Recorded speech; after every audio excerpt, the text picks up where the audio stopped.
Swisher blunts and I ain't never coming down. Bitch, you ain't no Barbie. I see you work at Arby's. Never to supersize it. Hurry up, I'm starving. Gnarly, radical. On the block, I'm magical. See me at your college campus, baggy full of Adderalls. Call me if you need a fix. Tell me if you need a boost. See them other chicken heads, they don't ever leave the coop. I'm in the coop cruising. I got the stolen plates, serving all the fiends over there by the Golden Gate. Gucci, Gucci, Louis, Louis, Gucci, Gucci, Louis, Louis, Gucci, Gucci, Louis, Louis. Fendi, Fendi, Prada, Fendi, Fendi, Prada, Fendi, Fendi, Prada, Gucci, Gucci, Louis, Louis, Gucci, Gucci, Louis, Louis, Gucci, Gucci, Louis, Louis, Fendi, Fendi, Prada, Fendi, Fendi, Prada, Fendi, Fendi, Prada, Gucci, Gucci, Louis, Louis, Fendi, Fendi, Prada. Them basic bitches wear that shit, so I don't even bother.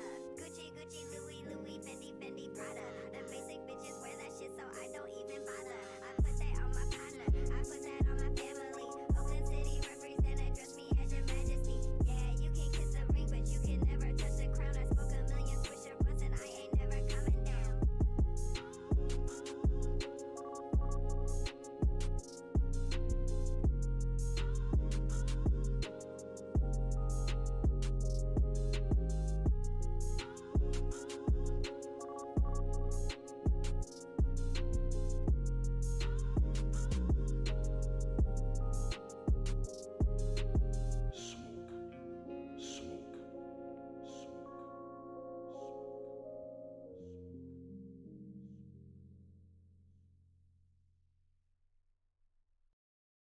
Do you agree that there's no such thing as racism, sexism, homophobism, Islamophobism, vegetarianism, white supremacism, and all the other isms? Destiny, that's a woman's name. You were raised by your daddy and mama. That makes you half man and half woman. You are a beta. You're not a real man, beta. I just have one question for your beta. There's just one thing I want to know. Destiny, do you love all people? Do you really love the blacks? Destiny, do you love black people? Why can't you just answer the question? Destiny, do you love all people? System,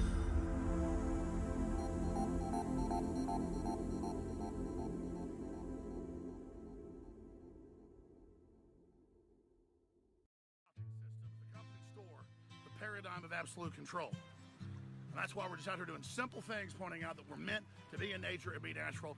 And this is where we find the source that God made to transcend the New World Order. And that's why they want to try to keep us out of it. I'm angry.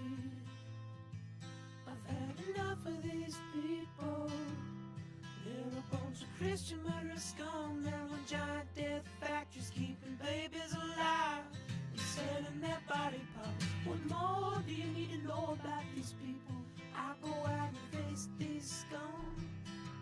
They literally crawl out from under rocks.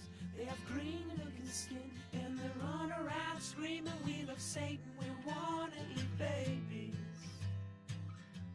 I have them on video. Hillary's in the creepy, weird, sick stuff, man. She sleeps in the same room with that creepy, weird woman whose mother wears a hood over her head. What the hell? That woman number one is ugly. Imagine how bad she smells, man. I'm told her and Obama just stink. Obama and Hillary both smell like sulfur.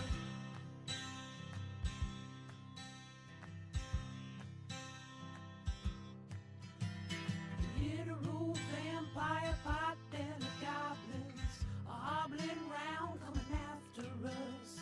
My spirit gets close to that evil and I feel it go.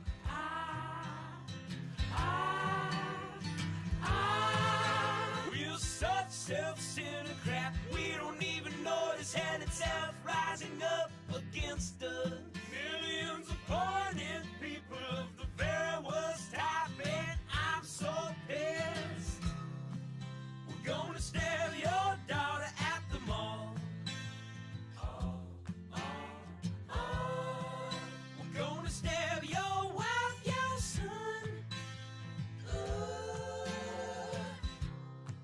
We're gonna stab you with a butcher knife, and then the police chief is gonna say, we love our Somalis, we love our Muslims. Oh, they're so good, oh, they're so sweet. I was watching Fox News as I worked out this morning. Hey guys, hope you're doing well. Just watching my algorithms get crushed.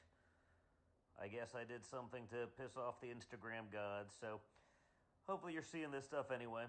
We'll do what we can. This is my message to the Instagram gods, crushing Don Jr.'s algorithm.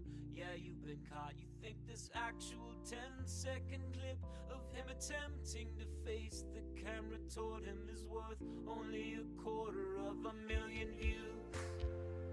How dare you? How dare you?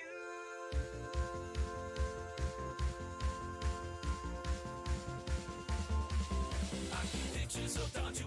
above my bed, and now every night I fall asleep with him in my head. I dream he takes me to the skate park and teaches me how to ride. I dream he let me do the monkey bars while holding on to my side. I dream that fell on my skateboard and he gave me a bandage. I dreamed I was hungry and he made me a sandwich. I dreamed we stayed up all night learning TikTok dances with Ron DeSantis. I dreamed we hunted Hunter Biden and shoved him in a locker. Asked him how it felt to just be known for his famous father. Isn't it pathetic? Oh, isn't it a shame to have no remnant of identity outside your father's name? When you look down at your hands, uncalloused and cold, can't you see all that you hold has been handed to you? And does that make you feel small, Hunter? Do you ever look back at your life and sob? 38 years in your younger sister's shadow, crying, Daddy, please love me. Daddy, please see me. Dad, won't you love me? Dad, can't you see me? Daddy, please love me. Daddy, please see me. Dad, won't you love me? Dad, can't you see me? We pulled him out of the locker and we gave him a swirly. My alarm went off and then I voted early, so should you. Whores in this house. There's some whores in this house. There's some whores in this house. There's some whores in this house. I said certified freak. There's some 7 days a week. There's some Wet ass P word. Make that pull-out game weak. Yeah, you effin' with some wet ass P word. Bring a bucket and a mop for this wet ass P word. Give me everything you've got for this wet ass P word. Beat it up, N-word, catch a charge. Extra large and extra hard. Put this P word right in your face. Swipe your nose like a credit card. Hop on top, I wanna ride. I do a kegel while it's inside. Spit in my mouth, look in my eyes. This P word is wet, come take a dive. And continue along these lines. and it gets significantly more vulgar. Like, a lot more vulgar. Hey, Pooh, you wanna come out here? I'm built differently, I'm built differently, I'm built differently, I'm built differently. You don't wanna smoke, so ask for the check, please. I just made a big bag, I just bought a Bentley. Always on your mind, I be living rent free. The girl wanna fuck, even though she just met. I'm built differently, I'm built differently, I'm built differently, I'm built differently. Wake up in the morning and I had to take a big pee. Only thing I know how to cook is spaghetti. Met that bitch once and she never forget me. Oh, fuck. I'm built differently, I'm built differently, I'm built differently, I'm built differently, I'm built differently. Hey, you took my dick. I barely knew her. I go real fast, okay? On my scooter. Skirt don't have a gun yet, but I shoot her with my dick. I'm a coomer, wow. Where the fuck is Mario? Dude, I've been looking all night. I've been searching on computer. I'm built differently. Yeah, I'm built differently. I'm built differently. I'm built differently. I'm built differently. I'm built differently. I'm built differently. I'm built differently. I don't even know anymore. Why am I here? What? Yo! Goodbye, everyone. I have to go now. I must have to go now. I have to go. I have to leave this song, yeah. Okay, goodbye now. I'm built differently. I'm built differently. I'm built differently. I'm built differently. I'm built differently. I'm built differently. I'm built differently. I'm built differently. I'm built differently. I'm built differently.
Let's go, chat! Be Weird broadcast live!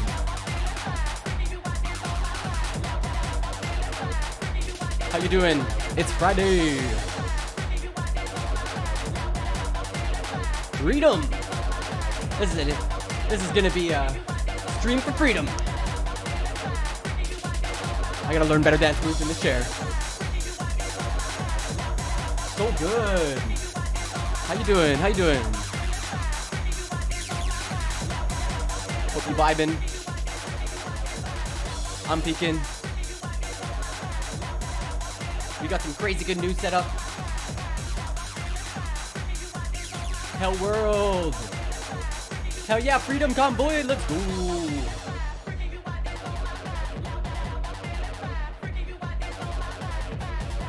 It's gonna be good. It's gonna be a good news day. I'm feeling it.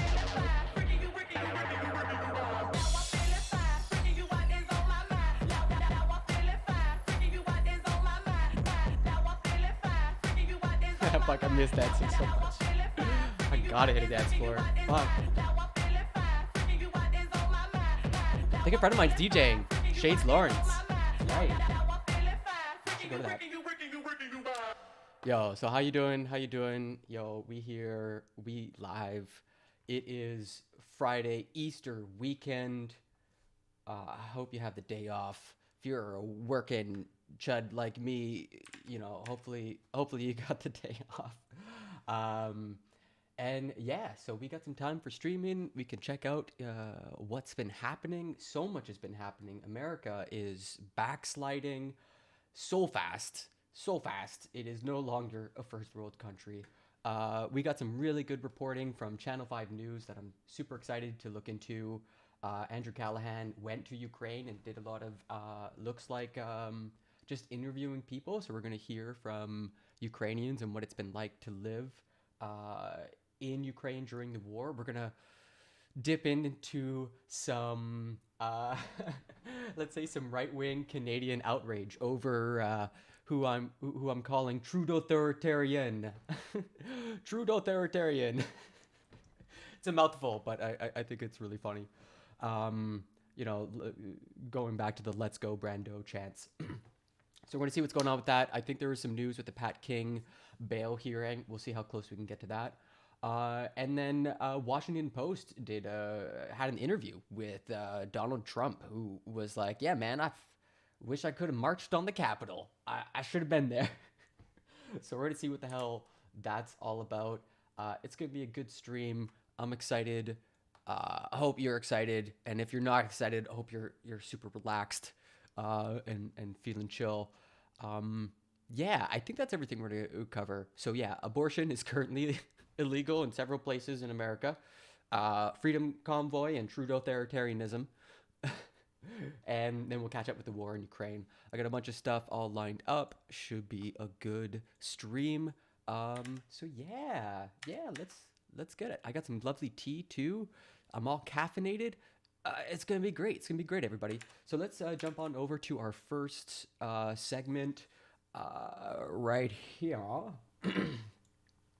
Okay, Oklahoma governor signs bill to make abortion illegal. That's right. Roe v. Wade may be the law of the land federally, but you know what? If you live in a Republican state, fuck you. You know, and you're a woman, go fuck yourself, essentially. Republicans have declared war. This is war talk, everybody. This is the stuff of of like dehumanization and utter control. So not a good situation.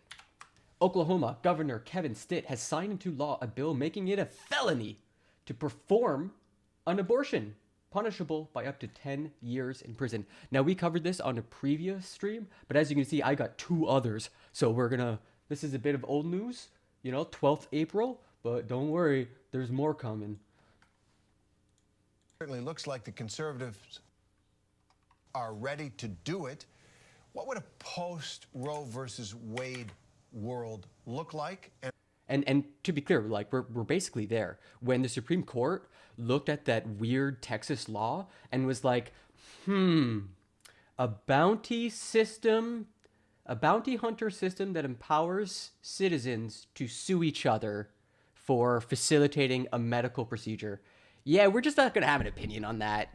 Figure it out amongst yourselves. We'll get back to it in the summer.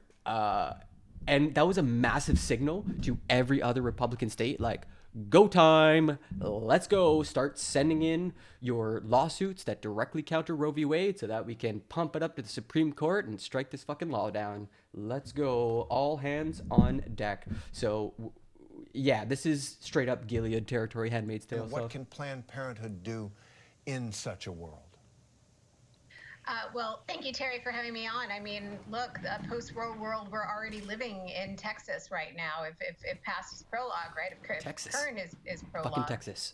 The devastation has been real. For nearly 50 years, Roe v. Wade has protected the right to access safe and legal abortion. Cheers. And, what we heard in that court was not only a deep desire perhaps to let the Mississippi 15-week ban stand, which would in itself unravel Roe and probably many other rights along with it, but a deep desire to overturn Roe. And that means that there are 26 states that are poised to further enact restrictions, whether through the trigger laws that are already on the books or the movement that they have in hostile state legislatures. And the real impact is going to be on the people living in those states, the 36 million people who are, disadvantaged by income.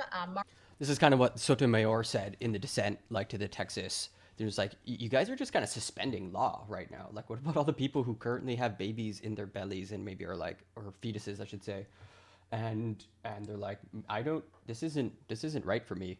And now there's just like this weird new law that is just like preventing them from accessing their rights federally. Like, what the fuck? Marginalized by race and gender identity.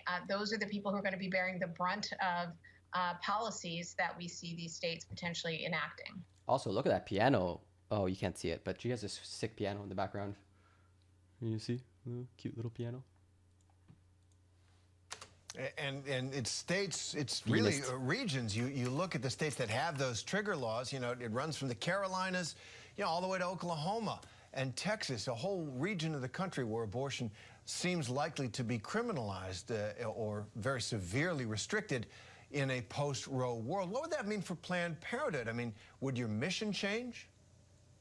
Look, our mission is the same as it's always been, and when we were founded 5 or 6 years ago, right? It is to continue to fight for the freedom to make decisions about our own bodies, for self-determination, because we believe that is the undergirds all of the rights that we enjoy now. So that's part of the reason that like the accusation that's starting to emerge towards pro-life groups is just to call them forced birth groups. Like, this doesn't seem to be about life at all, because of just like how often like young women are being forced into precarious positions. So yeah, this is like, the rhetoric is all going to change. Everything's going to start getting very hot very fast. I'm going to segue off of this once we finish this segment on the criminalization of abortion care, reproductive care. It's worth segueing to all this weird like groomer talk from Republicans. So don't let me forget that, because there's an interesting segue there. We will continue to push back and ensure that we are fighting. But this isn't about Planned Parenthood. This is about the people who are living in those states, living in states where there is no support for actually these bans. The majority of the Good Friday, TGIF. Yeah, let's go. It's Friday, finally. Oh my goodness. these states, as you say, in the South and in the Midwest, across the country, support access to safe and legal abortion, and yet their state legislatures, their lawmakers in those state houses, a vocal minority are holding them hostage to these bad laws, and that's really what we are going to continue to fight about, to make sure that we are, continuing to provide the family planning work that we do, to continue to be there as a resource in the community, and to make sure that we are standing with our patients, fighting back in every way. I think the term I've heard that was new to me to describe like feeling trapped in your own body, whether it's about like gender dysphoria or like, let's say, having to face the prospect of giving birth to a baby you just straight up can't handle or don't want, is body horror. Like body horror, like the type of genre of movie where there's often gore related to the body. And yeah, so much of this debate, especially from like what I read in school, it very much centered on that aspect, that body horror, being trapped in your own body. And I think the analogy given that's like really famous is the example of like the state coming to you and being like, yo, there's this famous musician who needs your kidney. and you like waking up on the gurney table and it's like, can I disconnect this? And they're like, no, that's gonna kill this famous musician. He just needs your kidney for like 9 more months. Just stay right there. No. I didn't agree. I didn't want this. This is an accident. I must have signed the wrong form, please. And so, yeah, I have a huge sympathy for this issue. It really, I can't believe how far back America is regressing. It's scary. And polls are showing that an overwhelming majority of the American people, 60, 70%, depending on the polls, don't want to see Roe versus Wade overturned. I mean, in this 50-50 country, you can't get you can't get 70% of Americans to agree it's Friday. Much less. And everybody, guess what? It's Friday. Canadians, 90% of Canadians can agree that today is Friday, and that's what I love about Canada. Should Roe versus Wade be upheld? But that is the public opinion. And in those states in our divided country where abortion care will remain legal, how will those states be impacted when so much else of the country could be, women could be without access to this? Well, we will see surges in the states where there is provision, right? I mean, and it will impact all the middle class and wealthy can go get their abortion in the state over. It's like, oh, she went on a vacation or whatever, whatever she went traveling to Europe, whatever the story is. But poor people are gonna get fucked, absolutely fucked. Like especially mothers who already have kids who just like can't afford a second or a third or fourth. Like, oof. Can you share the reasoning, don't care from who, that you provided during your last stream about not caring after the child is born? This is the unborn. Are you talking about the unborn thing? I can pull that up. It's very distinct. It comes from a particular pastor. Just give me a sec on that.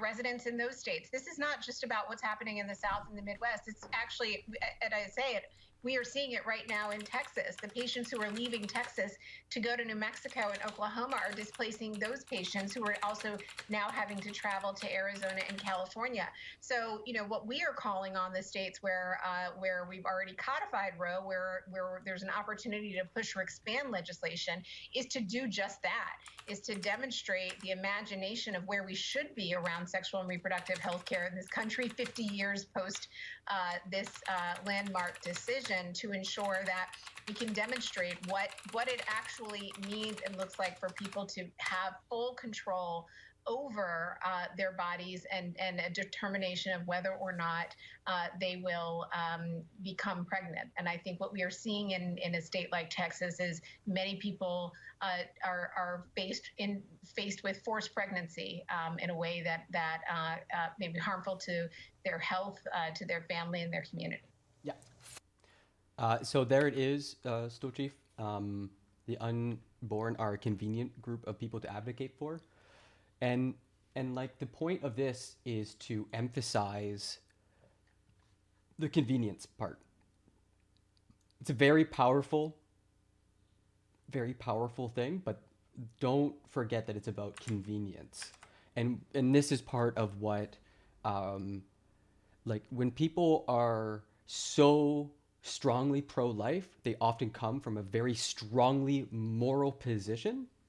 So when you accuse them of saying your moral position is one of convenience, and when you think of convenience, you don't think of like ethics or morality. You think of like the convenience store or whatever's just like easiest, the path of least resistance, whatever's essentially pragmatic.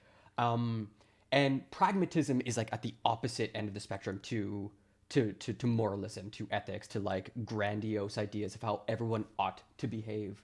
So when you have a pastor who understands your religious views and then accuses you of essentially the opposite of high-minded morality, moral views, then yeah, it's a very sharp criticism. It's very powerful to say, yo, you're only advocating for the unborn because it's extremely convenient to your cause. You actually give zero shits about the realities of the situation. It just helps you gain views. It just helps you clout farm. Like, that's essentially what he's saying. Like, you guys are using unborn to clout farm. Like, get a grip.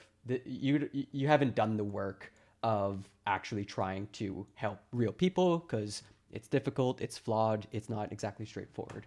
And all these things like prisoners, immigrants, the sick, the poor, widows, orphans, all the groups that are specifically mentioned in the Bible, they all get thrown under the bus for the unborn. Exactly, right? Like, he's sort of saying you're upholding this group just because, you know, you don't have to deal with any of the reality of their existence. It's such a, oh God, it's such a modern take, because it's like a Schrodinger's I don't know how to say it. Schrodinger's cat, Schrodinger's fetus.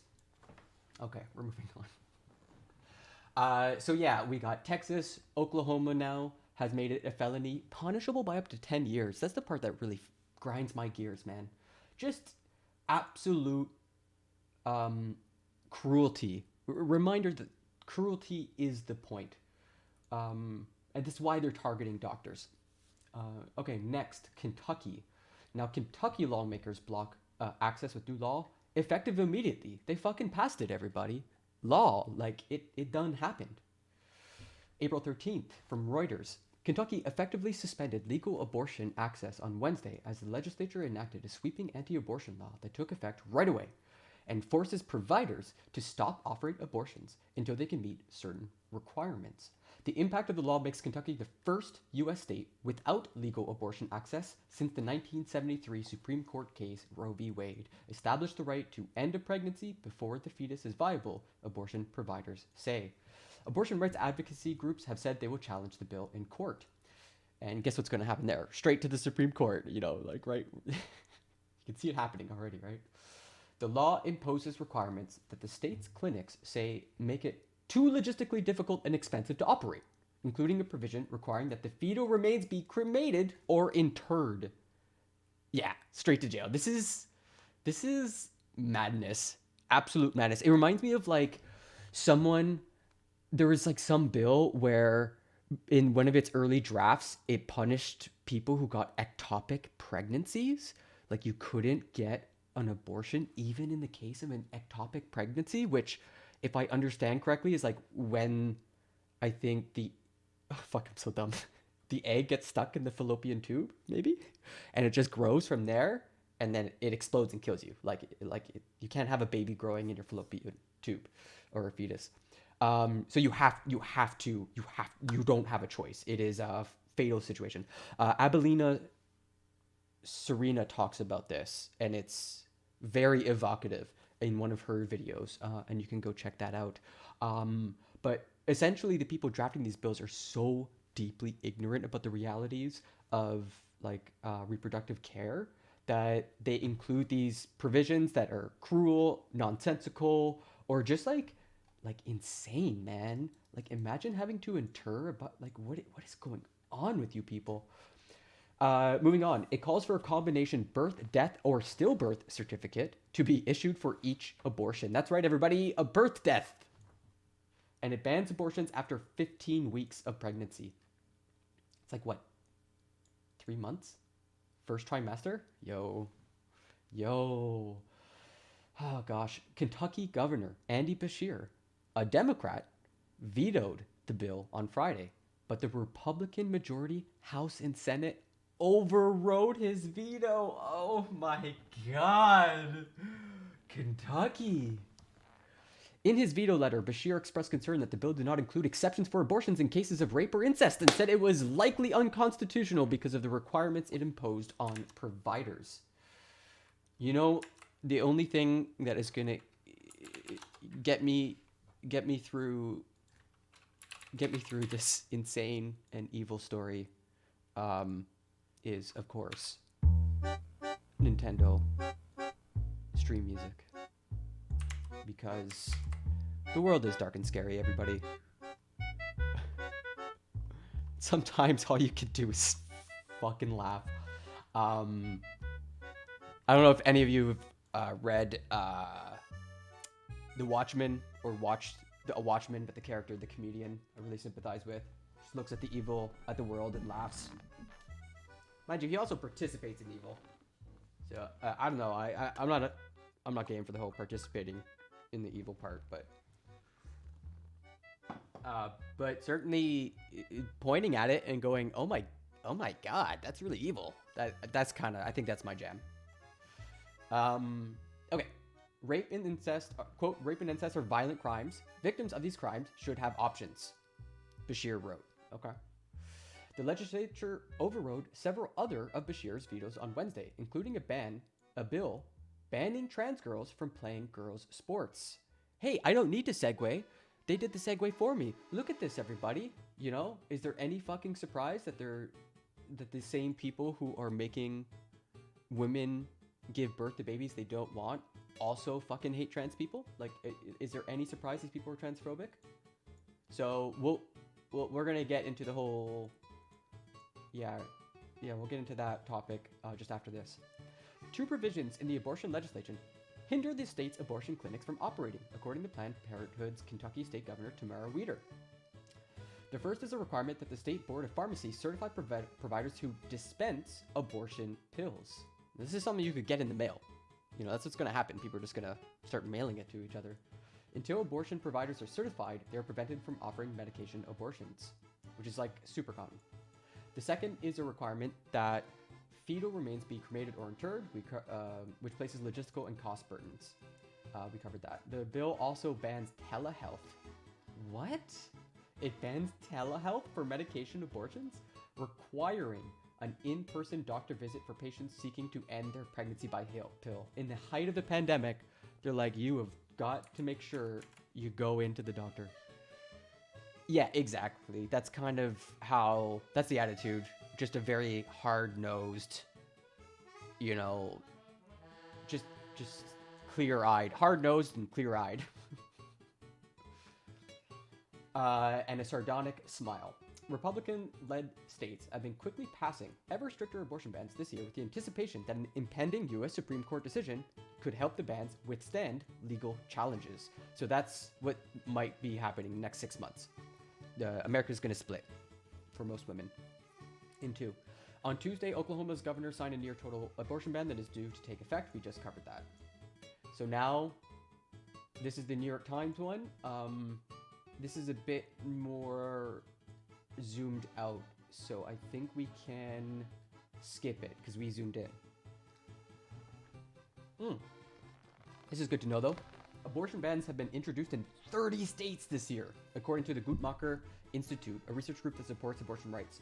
Bans have passed at least one legislative chamber in 7 states: Arizona, Idaho, Wyoming, Florida, Kentucky and Oklahoma, we know they're now law, and West Virginia.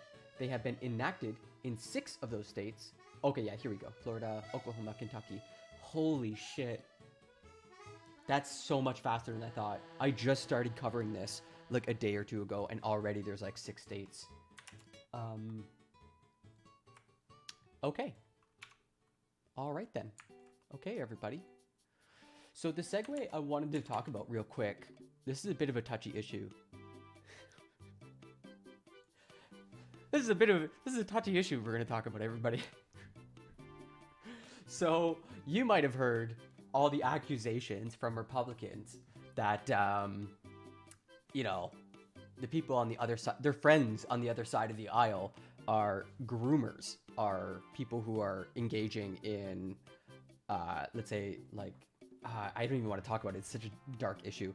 Anyways, the point being is that there's an opinion out there that this talk is emerging because they're getting ready to dehumanize the political opposite, Democrats, leftists. They're getting ready to full-on dehumanize these people because the worst thing you can call someone is exactly that, is like a groomer. And because you're basically calling them a P word. And yeah, that's a scary situation. It's a very scary sign that we're heading towards like mass political disenfranchisement, that Republicans might go full on. So, you know, just a little warning. Just a little warning.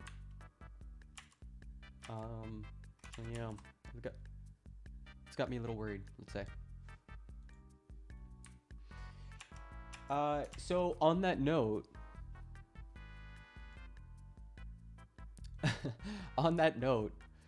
there is an interview that the Washington Post had with Donald J. Trump. Everybody, are you ready? Are you ready for this? It's gonna be good. Okay, at Mar-a-Lago. Trump claims he didn't receive many calls while his supporters attacked the Capitol. More than a year after the January 6, 2021 attack on the Capitol by a pro-Trump mob that led to 5 deaths and hundreds injured, former President Donald Trump appears hardly chastened. In a wide-ranging interview at Mar-a-Lago. Wait, is this not it? Trump interview?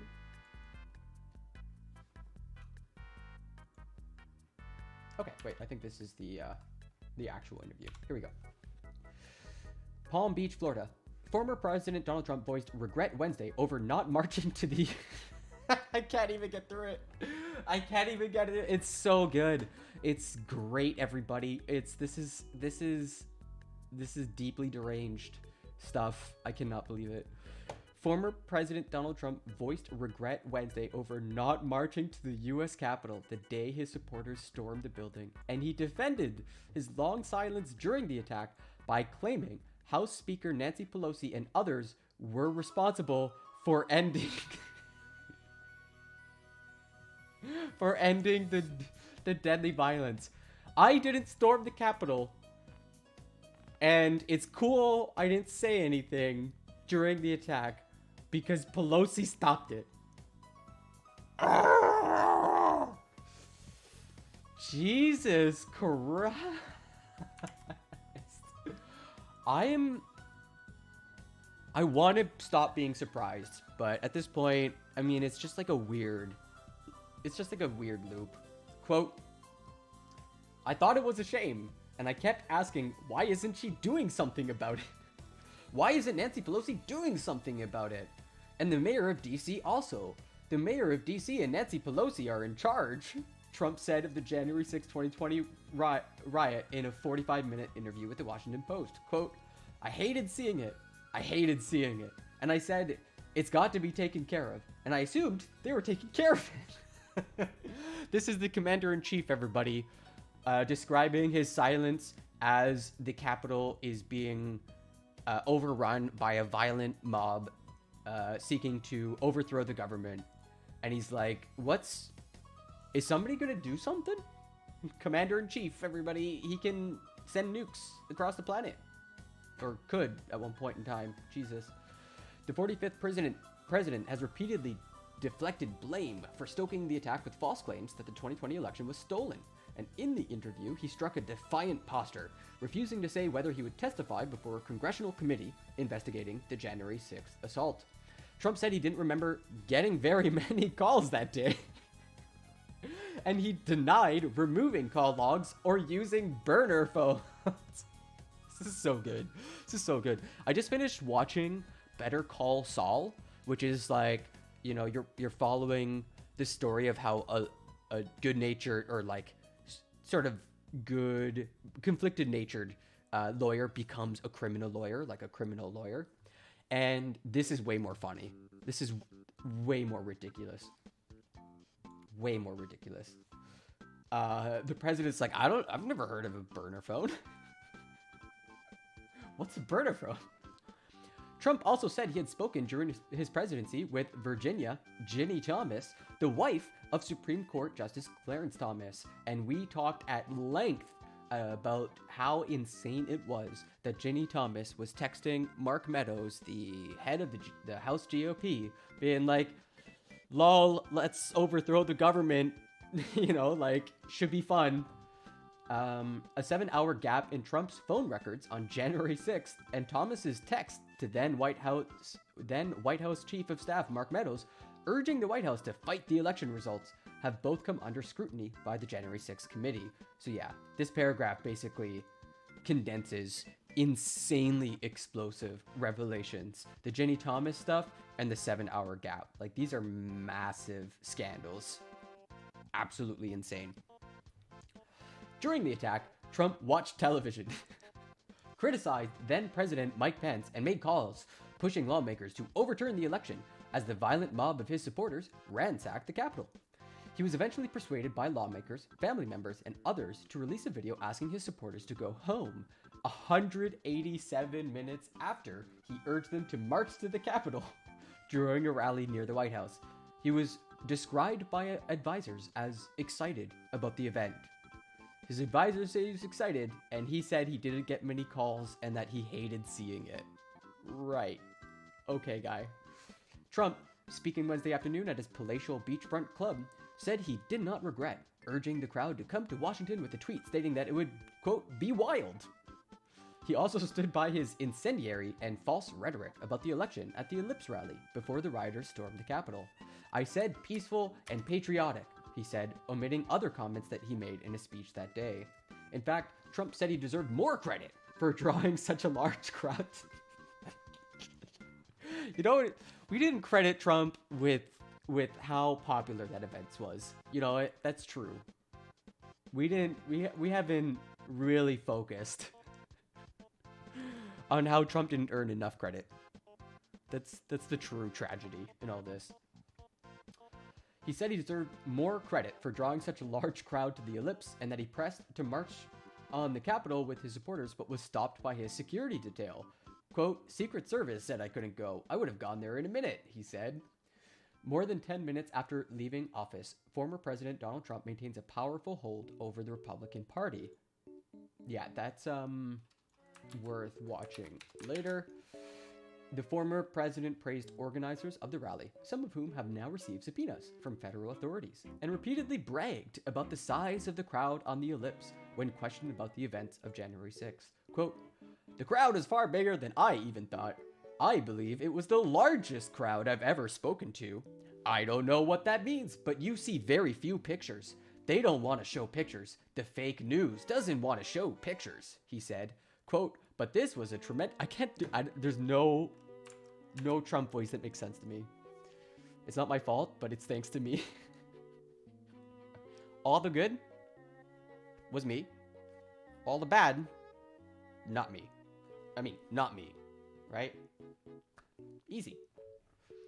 On at least a dozen occasions in the interview, Trump blamed Pelosi for the events of January 6th. I fucking love it. It's so good. It's on at least a dozen occasions. The Washington Post just like condenses 20 minutes of the interview to a single sentence. And like, yeah, he just keeps fucking repeating that Pelosi was to blame for January 6th. Why didn't Pelosi stop the angry mob that I sent there? Also, I don't get enough credit for how big that angry mob was. Like, what the fuck? On that day, Pelosi was taken to a secure location and worked with some of Trump's top military officials and others to help secure the building. Trump supporters stormed her office and vowed to hurt her, with some shouting for her by name. They also shouted, hang Mike Pence, which is bad and wrong, and I wish they hadn't said that. Pelosi does not have total control over the Capitol Police, as Trump alleged, but shares control of the Capitol with the Senate Majority Leader. Most decisions on securing the Capitol are made by police board. He also blamed the DC mayor, whose advisors furiously tried to reach Trump's teams that day. Which, reminder, he's like, yeah, I didn't get many calls. Nobody was trying to get a hold of me. What are you talking about? Quote, also here are my records with 6 hours missing. 7 hours. The former president's desperate lies aside, the speaker was no more in charge of the security of the U.S. Capitol that day than Mitch McConnell, said Drew Hamill, a spokesman for Pelosi. Trump said he had not been contacted by the January 6th committee and added that he didn't know what he would do if he were. Quote, it depends what the request is, he said. He has repeatedly invoked executive privilege in a bid to block the committee from seeing documents, despite not being part of the executive branch. Like, what? He said the committee's interview with his daughter Ivanka Trump for 8 hours this week was a shame and embarrassment, though he insisted he did not know what she had told the members.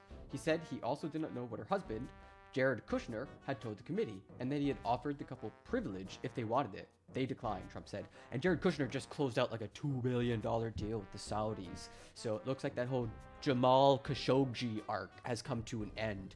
You know, pretty much seems that Jared Kushner helped Mr. Bonesaw, Mohammed bin Salman of the Saudi kingdom, to get a hold of the Washington Post journalist Jamal Khashoggi and to dismember him in a consulate, in a video game sort of thing, I guess, but not actually. And yeah, Jared Kushner just got a cool $2 billion for that. So that's a thing that happened. Trump said he had not destroyed any call logs from the afternoon of January 6th and took part in no phone calls on, quote, burner phones. Fucking loved it. You know, it's one thing I didn't do. I absolutely use 0 burner phones, don't even know what they are. Trump said that he remembered talking to House Minority Leader Kevin McCarthy, Jim Jordan, and other people during that period. He said he had a very good memory, but could not say exactly who he talked to that memory or to that afternoon or when. Quote, from the standpoint of telephone calls, this is such a like classic Trump. In like 20, 30 years, whenever he's like, you know, gone the way of the dinosaur and historians are looking back, like we are just gonna like reflect on the weirdness, how strange all of his word choices were. His verbiage is so bizarre. From the standpoint of phone calls. You know, when you're thinking you're a telecom, you know, whatever. Okay. He doesn't recall getting very many, he said, later adding, why would I care about who called me? If congressmen were calling me, what difference did it make? There was nothing secret about it. There was no secret. Classic. No secret. I don't know what burner phones are. Trump said he had talked at times during his presidency with Ginny Thomas, whose texts with Meadows urging him to overturn the election were obtained by the Washington Post and CBS News. But Trump said he wasn't aware of her electoral efforts. Bullshit. He declined to say whether he thought Meadows should have handed over the text messages to the January 6th committee. Quote, first of all, her husband is a great justice, and she's a fine woman, and she loves her country. Trump emerged Wednesday in his ornate and gilded Mar-a-Lago living room, with the sun beaming into the couches alongside 2 advisors. Okay, thanks for that. Susie Wiles, who occasionally suggested it was time for the interview to end. I am advising you, Mr. President, to end this interview. And another thing from the standpoint of telephones. And David Bossie, whose family stood nearby. After he asked 4 times, loud music piping into the ballroom was turned down. What the fuck? He wore a blazer with no tie and carried a Diet Coke as he sat near a toy Air Force One. This is such a bizarre couple of sentences. This is Washington Post throwing shade. I hope you recognize that. Like, they asked him 4 times to turn down the music. He finally does it. And he wore a blazer with no tie. Oof, classless. And carried a Diet Coke. Not even real Coca-Cola. This is no American. Okay, jokes aside, he meandered during the interview and stonewalled questions with long answers. He appeared to be in a good mood, aside from when he faced a series of questions about January 6th. At one point, Trump was greeted by Scott Atlas, his White House coronavirus advisor, who clashed with the medical community. Atlas strolled in from the patio to see him on the couch. Doc! Trump said, before complimenting Atlas on losing weight. Look who we have here.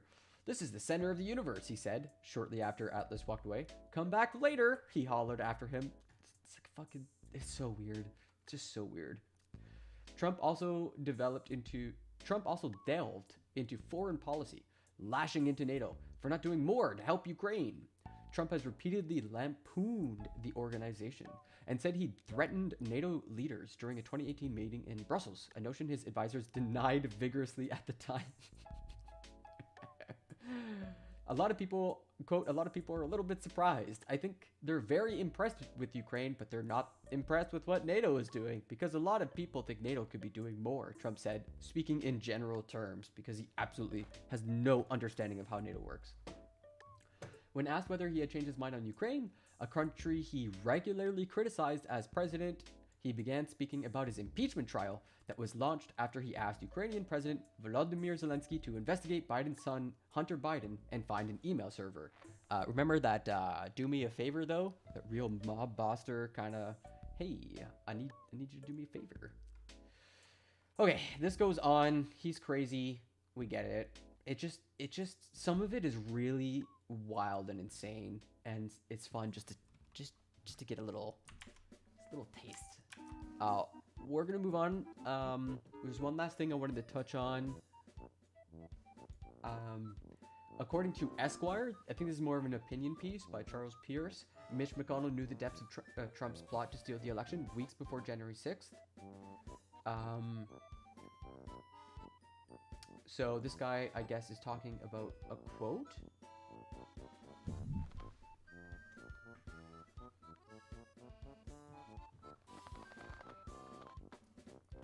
Yeah, I think we'll actually. Okay, so here's the meat.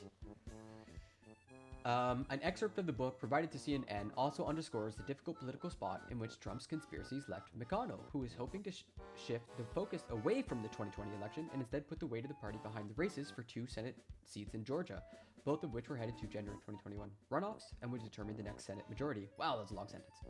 McConnell maintained a strategic silence over Trump's lies in an attempt to prevent him from sabotaging the GOP's chances ahead of the runoffs, the book said. Quote, "We've got to stay focused on Georgia," McConnell said to his colleagues. Okay, this is not much. This is a bad piece. Esquire, do better. This is, again, yeah, we don't care about that. This is just kind of more gerontocracy stuff, like, we're ruled by old people, and they actually don't know what's going on. Four senators say 88-year-old Senator Dianne Feinstein's memory is rapidly deteriorating. 4 senators told the San Francisco Chronicle they're worried about Senator Feinstein's memory. She is a California Democrat. She's been there forever. At a memorial service in June, Feinstein spoke of the dead person in present tense. Oh, weird. One lawmaker said they had to reintroduce themselves several times to her in the same meeting. Uh-oh, spaghetti-o. Oh, okay. All right. So that's where America's at. We're going to move on to Canada. So this is a bit older. This is from February. But I actually haven't seen this. The Fifth Estate is one of Canada's better like investigative journalism outlets. And so I'm pretty confident this is going to be at least informative, even if it's a bit dated. And the reason we're taking another look at this is the Ottawa Citizen reported that Convoy organizer Pat King facing new perjury obstruction charges, and his bail reveal hearing was delayed. So I'm curious about the new perjury and obstruction charges. And for those who don't know who this is, I feel like this is going to give a good background. He's, of course, one of the leaders of the Canadian Freedom Convoy movements. Happy to catch a live stream. Gotta run. Oh, thanks, Punch Drunk. Yo, cool. Thanks.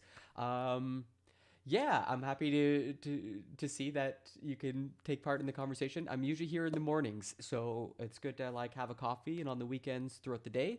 So I'm sorry you're working this Easter. But maybe you can catch me on the weekend. We got a bit more free time, hang out with the chat. It's nice to see like YouTube and Twitch chatters, you know, like get along or not, depending on the subject. But yeah, have a good day at work. I'll see you later. Bye. Outlawed.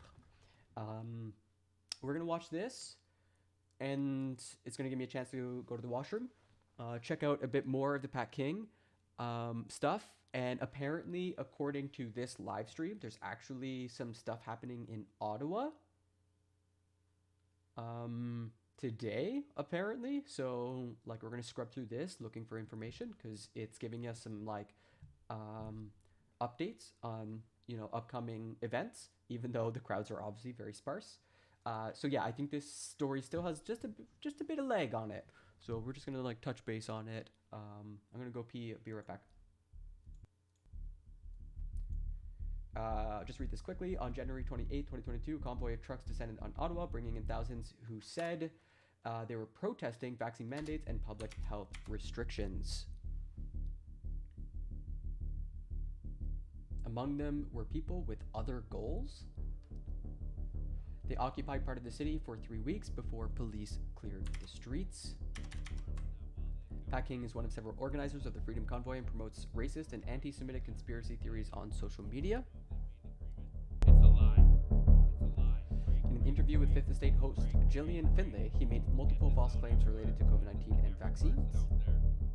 Warning, this video contains disturbing language. You have posted things that are racist. You have posted things that appear to condone violence.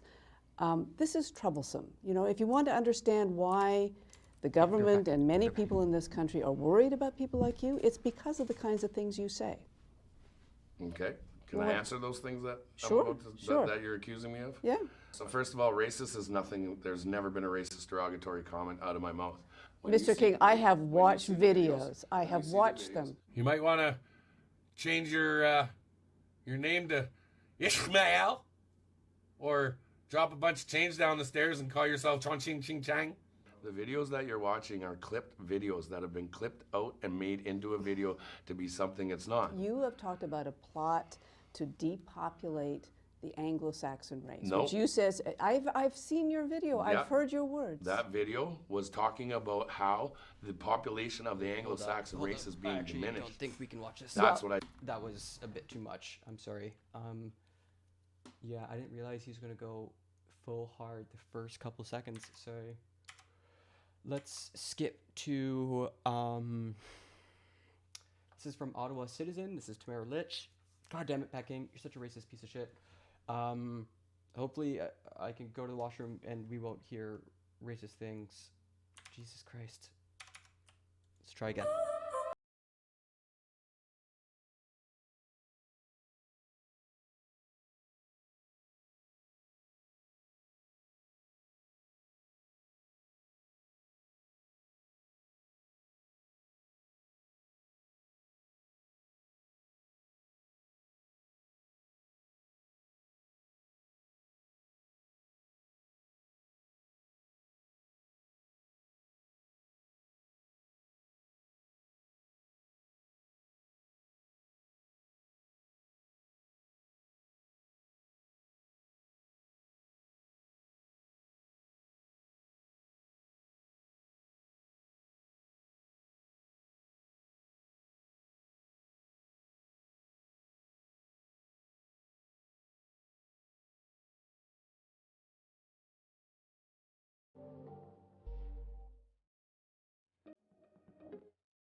terrible. Sorry. Nobody cares about weather. Oh man, you know, it's a bad sign for the movement when it's difficult to even cover it. To be perfectly honest, I'd like to find out what's going on with the Freedom Convoy, but you know, I'm also worried about getting clapped by YouTube because they just say racist shit. Okay, so yeah, this was a live stream. I mean, it's actually not a live stream. It's just sort of like replaying the same footage over and over again, but it is showing dates, which is helpful. Like for instance, April 29th. Yeah, so we can like scrub through this, and I think we'll find a couple dates, and it might be worth planning a live stream for that day. So April 16th, Niagara Falls. Okay. And April 29th, looks like they're going through a bunch of towns, arriving in Ottawa in the evening. Okay. So they're going to try to hit Ottawa again at the end of this month, April 29th. That's in 2 weeks from today. And then May 29th. April 15th. This was the one I wanted to find. So apparently they're on their way to Niagara Falls. Meet at 8:30. It is currently 10 o'clock. So they're somewhere in Spencerville. Where the fuck is Spencerville?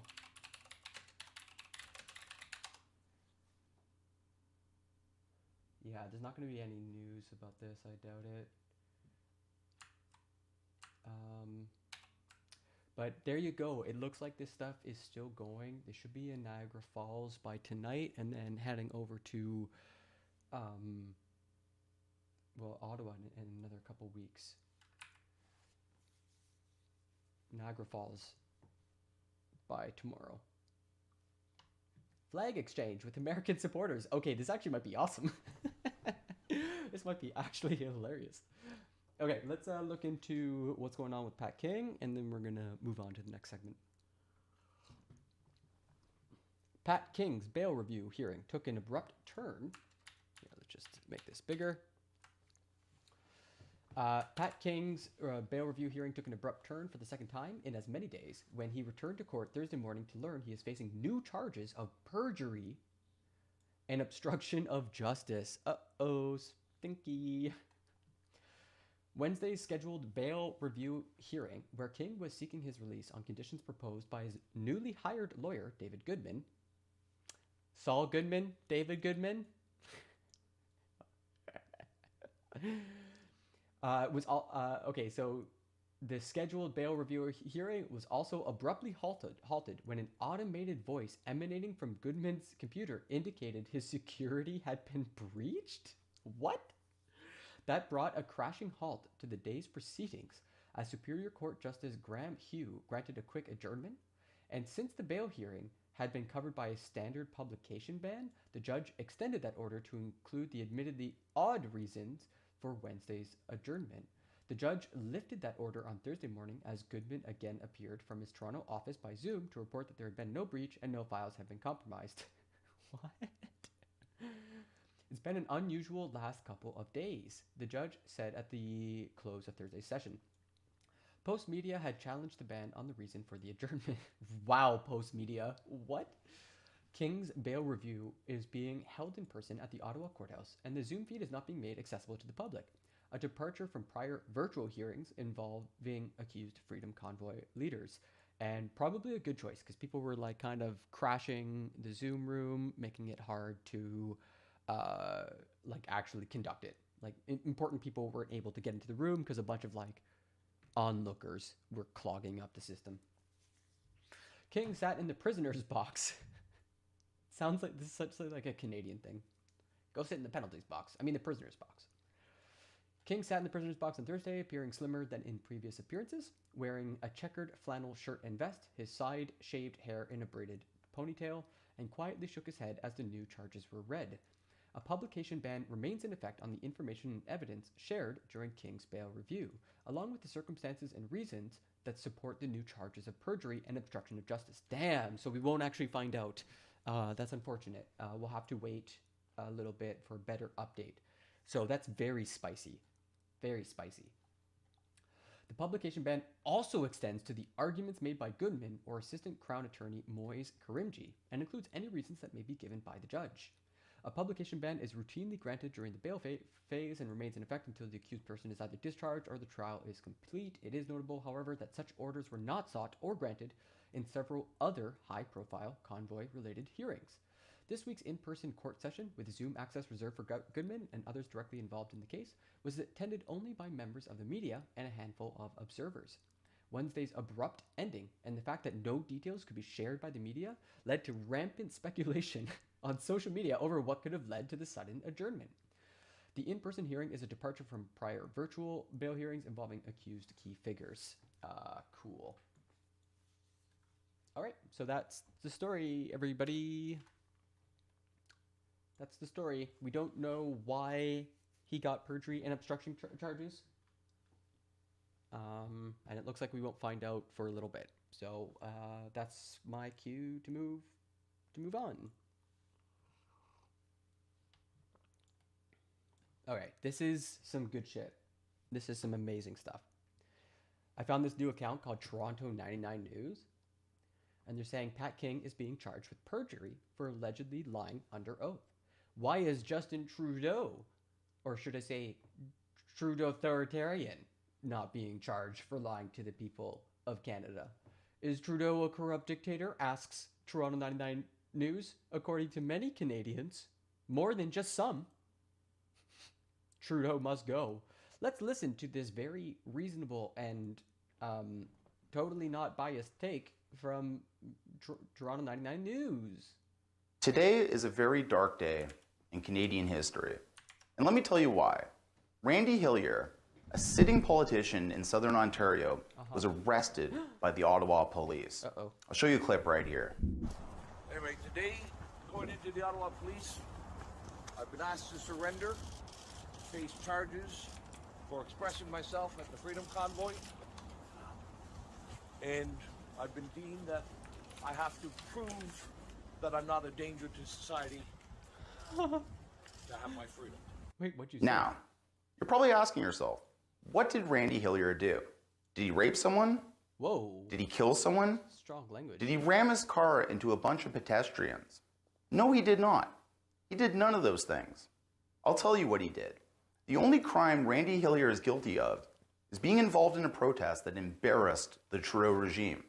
Because under Trudeau's crooked, authoritarian government, if you embarrass the regime, you are a criminal. And you are subject to criminal penalties. Just a reminder, this is a minority government. This is obviously a political arrest, and in my opinion, Clearly. it never should have been made. Today is a very, very dark day in Canadian history. I'll have more to say later. Political prisoner. It's a political prisoner. So what did Randy Hillier do, everybody?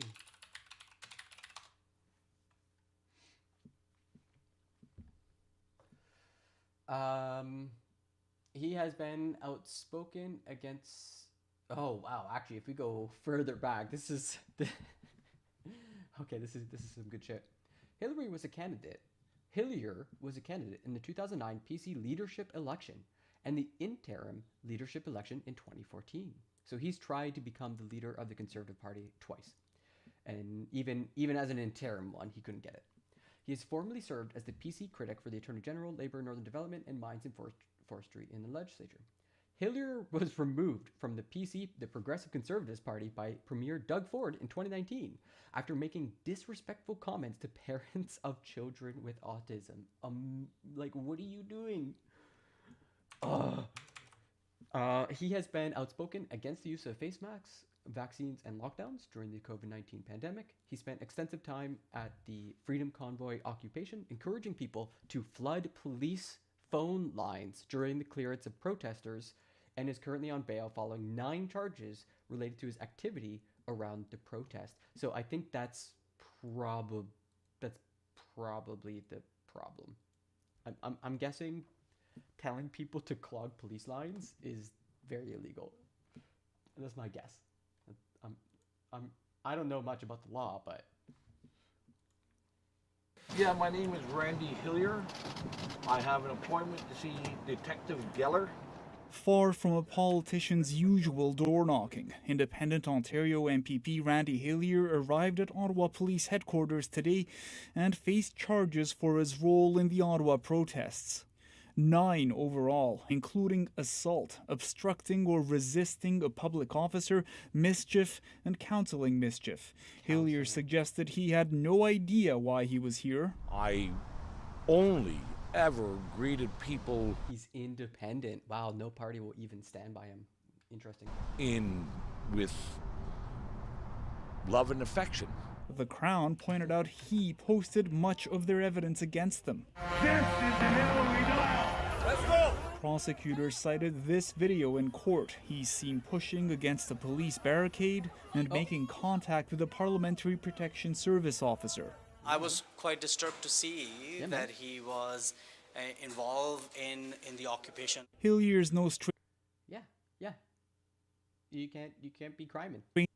stranger to controversy. Ontario Premier Doug Ford kicked him out of Progressive Conservative caucus 3 years ago when he mocked the mother of a child with autism. Like, it's nice to see that there's at least some amount of shame in the conservative parties that they can actually kick someone out of their party. But damn, he was in their party at one point. What a shitty human being.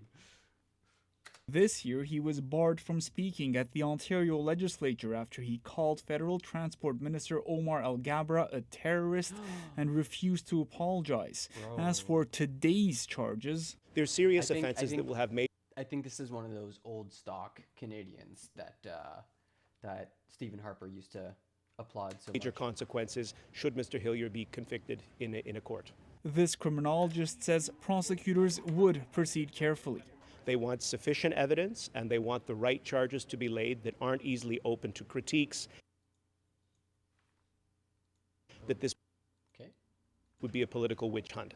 Hillier was released on bail, forbidden from posting on social media, returning to downtown Ottawa, or speaking to organizers of the convoy.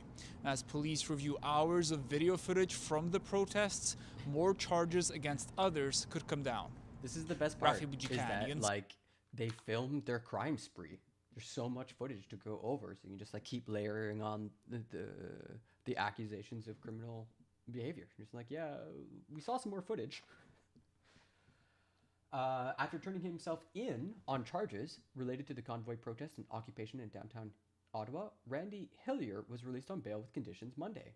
Ottawa police charged the independent Lanark Frontenac Kingston MPP, saying they had complaints, quote, about social media posts and other activities of an individual during the so-called Freedom Convoy. The charges include assaulting a peace or public officer, 2 counts of obstructing or resisting a police officer, 1 count of obstructing or resisting someone aiding a police officer, and 3 counts of counseling an uncommitted indictable offense. An uncommitted? Like the person didn't do it, but it's indictable. And he told them to do it. Weird. That's a weird thing. 2 of them considered mischief and 2 counts of mischief or obstructing property exceeding $5,000. It's the mischief counts that make me laugh. It's like such a Canadian law. You, sir, have been very mischievous. Hillier surrendered at Ottawa Police Headquarters Monday morning. Before he walked in, he told reporters he was doing so after getting a call from police on Sunday.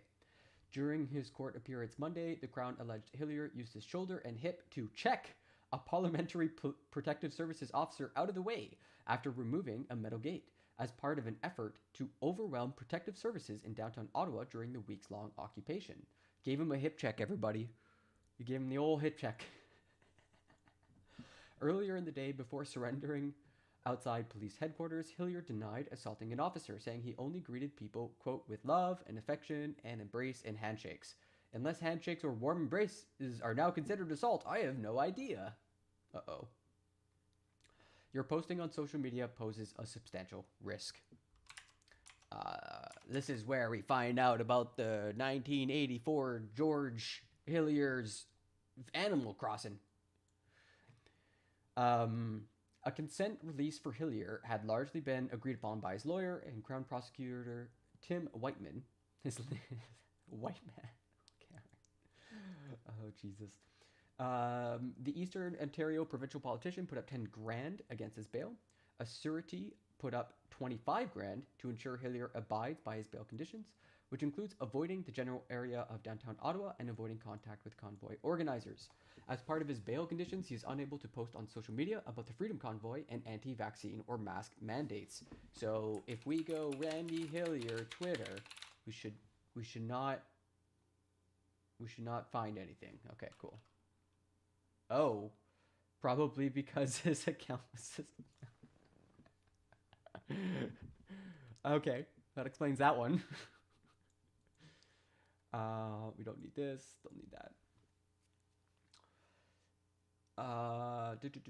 In her decision to release Hillier, Justice of the Peace Louise Logue said it was clear he has a substantial following on social media, and your posting on social media poses a so what is his following? If it's not Twitter, it's on Rumble or something? Rumble Randy Hillier, maybe? He's on Facebook? That would make sense. Yeah. Wow. Yeah, he's got 100K. 7th April, so 2 weeks ago. After decades of unprecedented prosperity and surplus in the West, we enjoy the immense privilege of being spared the discomfort suffered by many throughout the world. Our quality of life, yada, yada, yada. Pay attention to the plight of the downtrodden? What? Okay, it looks like he did stop posting, though. It's been 2 weeks. She said the judge said his bail restrictions would not stop him from performing his duties as an elected member of the legislature.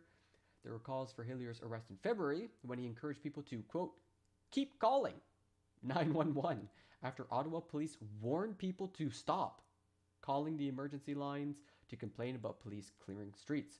Hillier faces other charges for breaking COVID-19 pandemic rules, and he said Monday he's facing about 25 charges for various COVID protests. The Crown said there were 6 provincial files against him in Ontario, yada, yada, yada. And he said he's not running for re-election. So, good riddance to bad rubbish. That's Randy Hillier, everybody. That's who Toronto 99 News is simping for. We cover the stories the mainstream media doesn't. I've never heard that line before. Oh, geez. Results: 98% of respondents support a criminal investigation into the Liberal government. They're like literally admitting that they're look at this poll, 80 votes. And then they fucking did they quote tweet? Oh, that is so insanely sad. That is so sad. Oh my god. Bro, yeah, 4,000. Oh, they're followed by Heem too. Heem found them? No shot. Oh, damn. Yo, see, I am behind. I gotta catch up. Fuck, man. Okay, we're gonna move on to unfortunately, the war in Ukraine. Channel 5 News with Andrew Callahan put out this doc. It's pretty short, 13 minutes, but it looks like it's gonna be pretty good. A lot of good interviews. So I thought this would be a really interesting thing to check out. The war, and while we're watching, I can maybe pull up a summary and see where we're at. And then we're gonna get over to a Loner Box video, which is critiquing Russell Brand's coverage of Ukraine, which I'm already here for it, because we tried watching a bit of Russell Brand and it was bad. It was insane. It was like kind of depressing to see how far he had fallen, just as just in terms of talking rhetoric, just being on this side of reality. So he's really gone full on conspiracy theorist, and it's really sad to see, because he at one point was a really important voice for like labor movements and the underclass and stuff, and now he's not so reliable. Andrew Callahan though is rebuilding, and looks like Channel 5 News is doing pretty good, 1.6 million, and this video got 1.5 mil views, so yeah, should be good. How are you doing today? I'm fine. I'm not at home. I came from Kyiv. I really want to go home, but I think it won't be safe for my daughter, so we will stay somewhere here and just wait. What do you miss most about home? My ordinary life, you know, just to drink some coffee in my favorite cafe and to bring my daughter to the kindergarten, just normal stuff. It will never be the same as it was. Oh, he's in, I think it's pronounced Lvov? Lvov? I think I was corrected. It's not Lviv, it's Lvov. Every time the siren is here, I just tell her that it's fireworks, so we need to hide because she's like 5 years old, and I don't want for her to have a trauma. Yeah, just fireworks. Yeah, just fireworks, loud fireworks. Yeah. We never know in what time Russia will send missiles or rockets to our territory. Air attack could be launched on Lviv. So now we need to go to find the nearest shelter just to hide. We're going to a shelter now in the press building.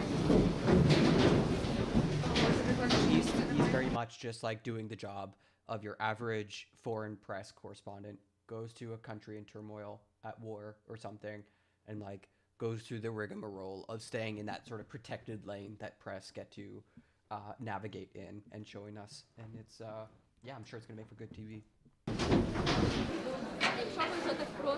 That was genuinely pretty fucking terrifying. Each time it's really scary, especially at the night when you want to try to chill and sleep.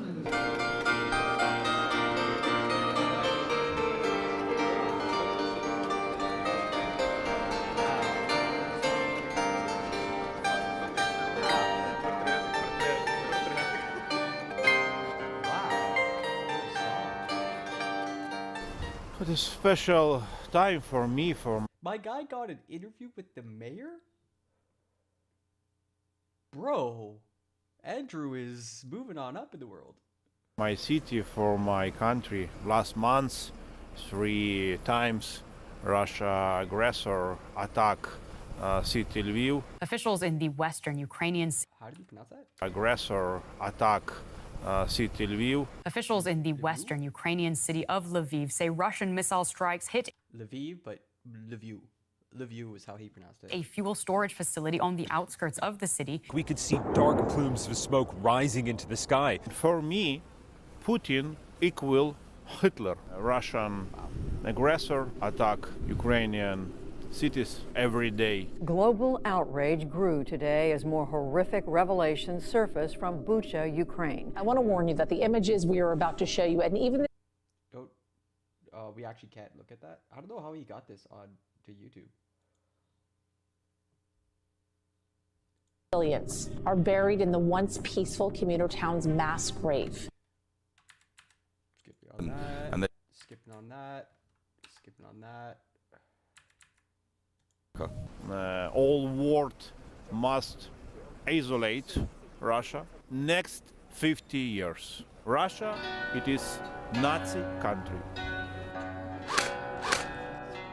Хедшот. Українці, розстрілюємо Путіна. Не сором промахнутися. Сором не стрельнути. Слава Україні! Слава Україні! Героям слава! Сюди, оцей. Супер. 20% цього прибутку йде на фонд «Повертайся живим». Так, якщо маєте можливість, можете на фонд «Повертайся живим» скинути любу, бо тут нема праці. Можете опозоритись. How did it feel to do that? Трошки на душі стало легше. Я надію, кількість цих куль поросте в настоящі. My soul a bit to do that. І ми її побачимо в мавзолеї або десь закопаною під бетоном. На даний момент ми займаємося гуманітарні допомоги. Якщо мене армія призве, звичайно, я готую. Ми гуманітарно допомагаємо, там фонд час «Повернись живим», також порахуємо кошти. I guess for, a lot of people, they can't be on the front or whatever, but this is their way of donating, this is their way of helping. Everyone is doing something. It's really interesting to see. It's like a community effort, across the whole country. So it was my place where I usually walked after Russia invaded in Ukraine. This place closed for climbing, but it opened for taking refugees here. We are still helping them each day. Ще хочеш? Do you want some question for him? Yeah, sure. What's your name? Як тебе звати? Київ. Do you like to climb? Покуси, потом уехай и сюда приехай. What's your favorite animal? Mason. Mason? So, you have a cat called Mason. Is that Mason? Mason? Mason? All right. Mason's a little bit camera shy. What do you want to be when you grow up? А потом полицейским. Я хотел маме купить машину, когда вырасту. He want to buy a car for his mother and to himself. Взрыв будет, и я буду сам ехать. Меня зовут Ольга. Мы приехали из города Бахмут, Донецкой области. Мы с вечера собрались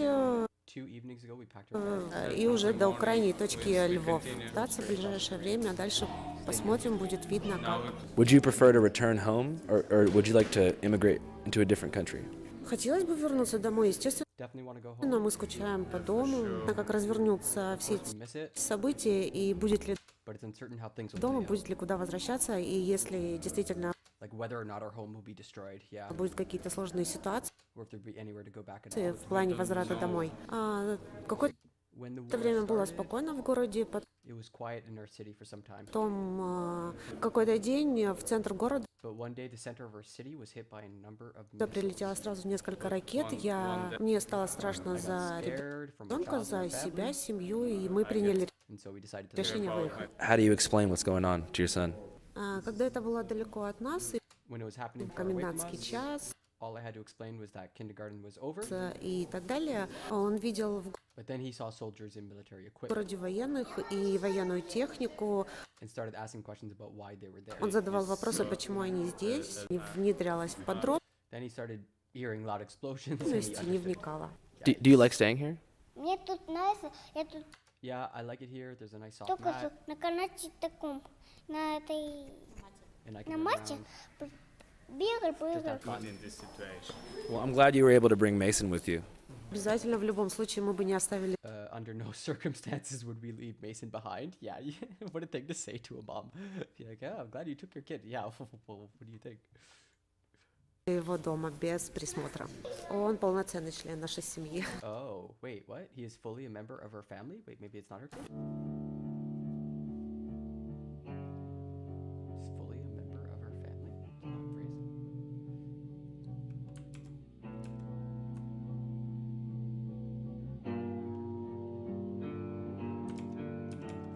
Out of the more than 4 million people who fled Ukraine, over 2.3 million are now in Poland.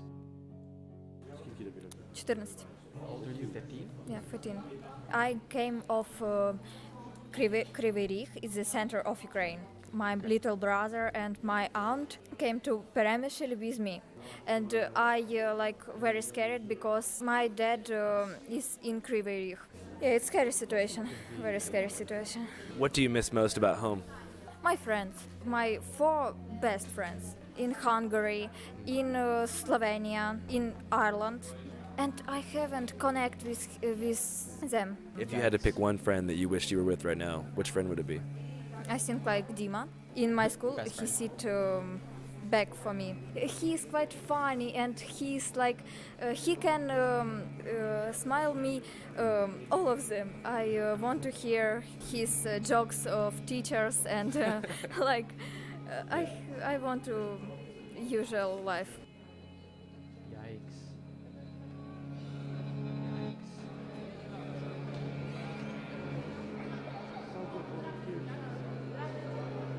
Декілька днів тому приходило по 6 потягів, і можна легко порахувати,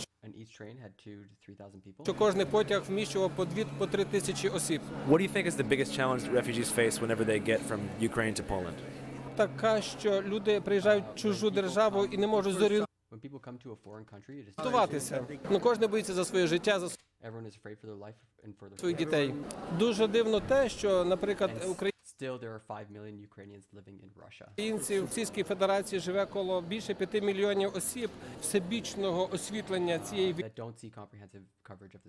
війни, і тому рахують, що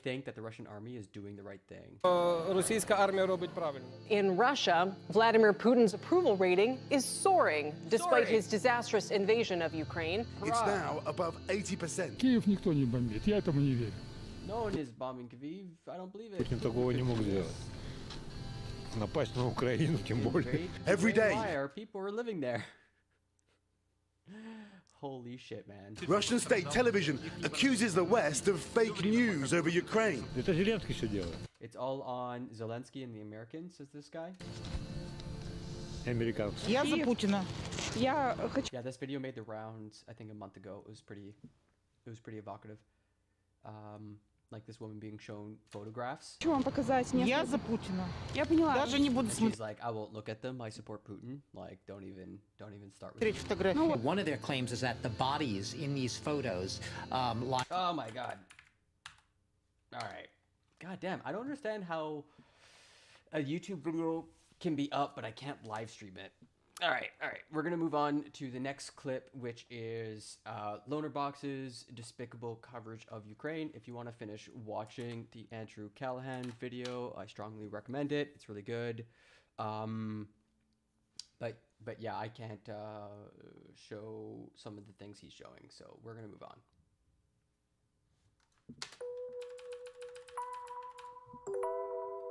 In 2016, after a 7-year inquiry, the Chilcot report into the UK's role in the Iraq War was released.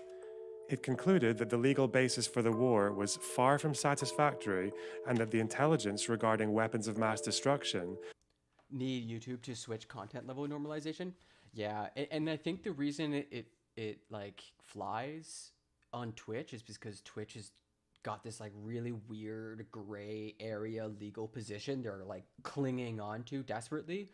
And then like YouTube, they have a different set of standards for live streaming versus their regular videos, and I don't understand that yet. So, but you got the gist. It was a lot of just sort of like, yeah. And I got clapped recently, so if I get clapped again, it's a week ban, and then I'm really in the shit. But if you haven't heard of Lonerbox, he's like a Scott dude. And he does pretty good. He does pretty good content. Yeah. Like I was watching a Shoe on It video, and I'm guessing this is the problem. I have no idea why I got clapped. They don't tell you.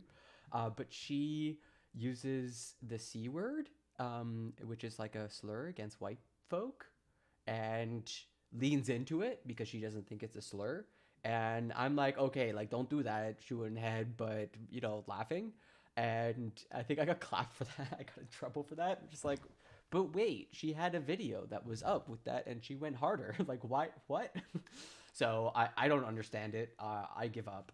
YouTube is like this weird Kafka-esque Byzantine empire that I don't understand.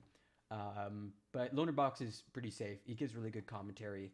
A bit slow, bit of a slow talker, but this will be good because Russell Brand was doing some crazy shit in the past like month or two, especially with the Freedom Convoy stuff, like leaning so hard into conspiracy theories behind the Freedom Convoy.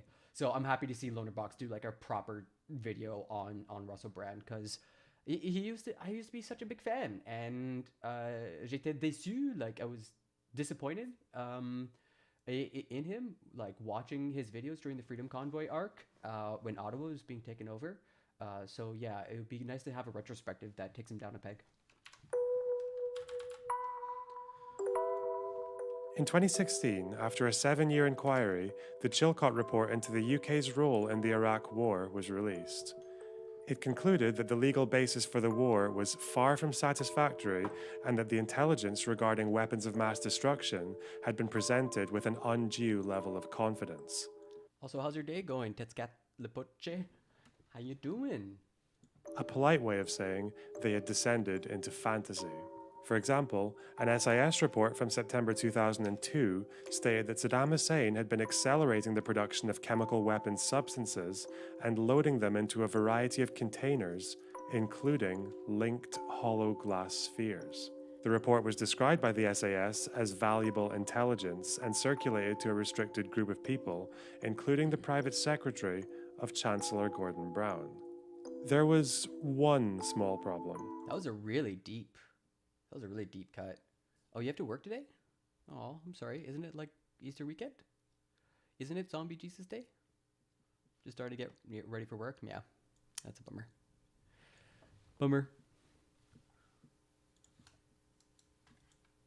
Nerve agents aren't typically stored in spherical glass containers because that would be mental.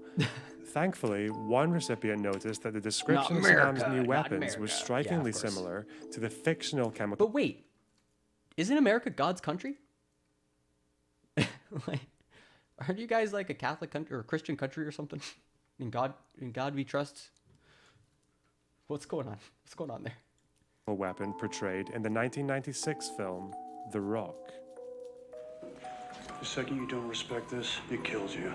This claim didn't end up influencing the infamous dossier which made the case for the war, but it does very effectively capture the mood of the British government at the time. Right. They had become so invested in the idea of removing Saddam that they were willing to accept just about anything that strengthened their case. I think. Even if it meant, however briefly, believing in fake bioweapons from a Nicolas Cage film. That there is I swear a threat to goodness, he's Saddam done Hussein. this bit before, and he's like, recycling it from a previous video. It's still a good bit, but I feel like. And the weapons of mass destruction that he has acquired is not in doubt at all. On a completely unrelated note. Hey, remember when Blair and George Bush lied Americans into a foreign war, an illegal invasion? And now on to Russell Brand. Good day to you, you 5.1 million awakening wonders.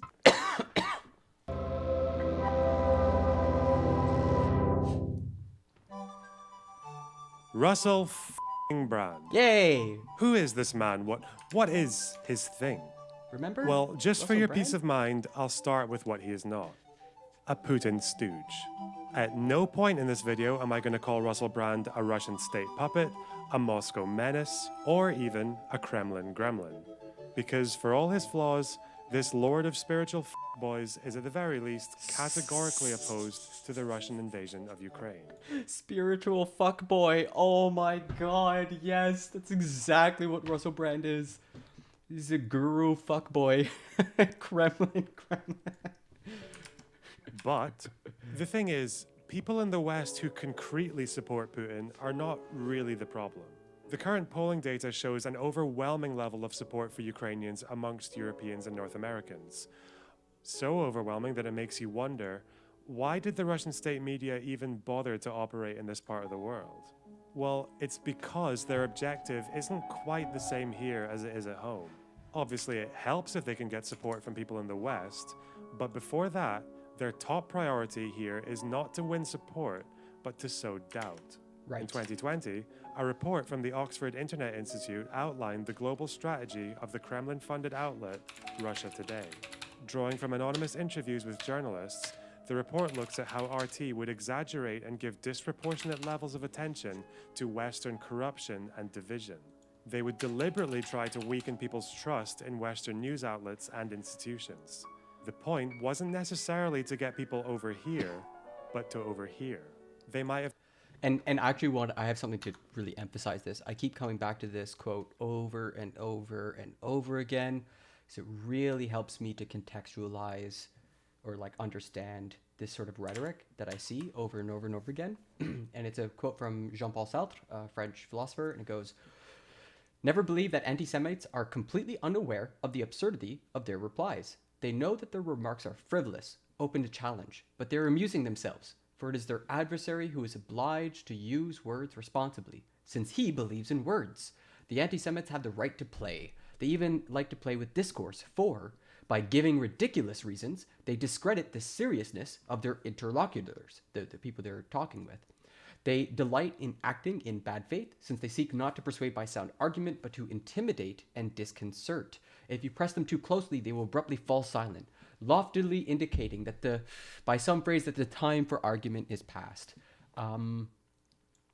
If you really like see a lot of the sort of absurd arguments that we see, and it's very much this that he's pointing to, is pushing people into that uncertain category, the centrism category, and sort of sitting on their hands and devaluing anybody's ability to like get to truth or like understand stuff through like just discussion and stuff. Not managed to get people in the West to support them, but they could at least get Western powers to stop supporting each other. As one journalist said, anything that causes chaos is RT's line. Russia cannot get a Nice. majority of Europeans and Americans to support the war. But what they can do is throw enough smoke over the situation that it gets people to doubt their support for Ukraine. Getting people to believe some of their propaganda, or at the very least, a watered-down version of it, is better than nothing. The use of anti-Semites in that quote has always confused me. Should be generalized to absurd bad faith actors. Yeah, like I think Cluxy is just talking from what was most present at the time in French society. There was like a huge amount of anti-Semitism following the war, the Second World War. Because remember that I think when Germany invaded, there was like one part of the French society that sort of put in a government, like a fake government. I can't remember what it was called.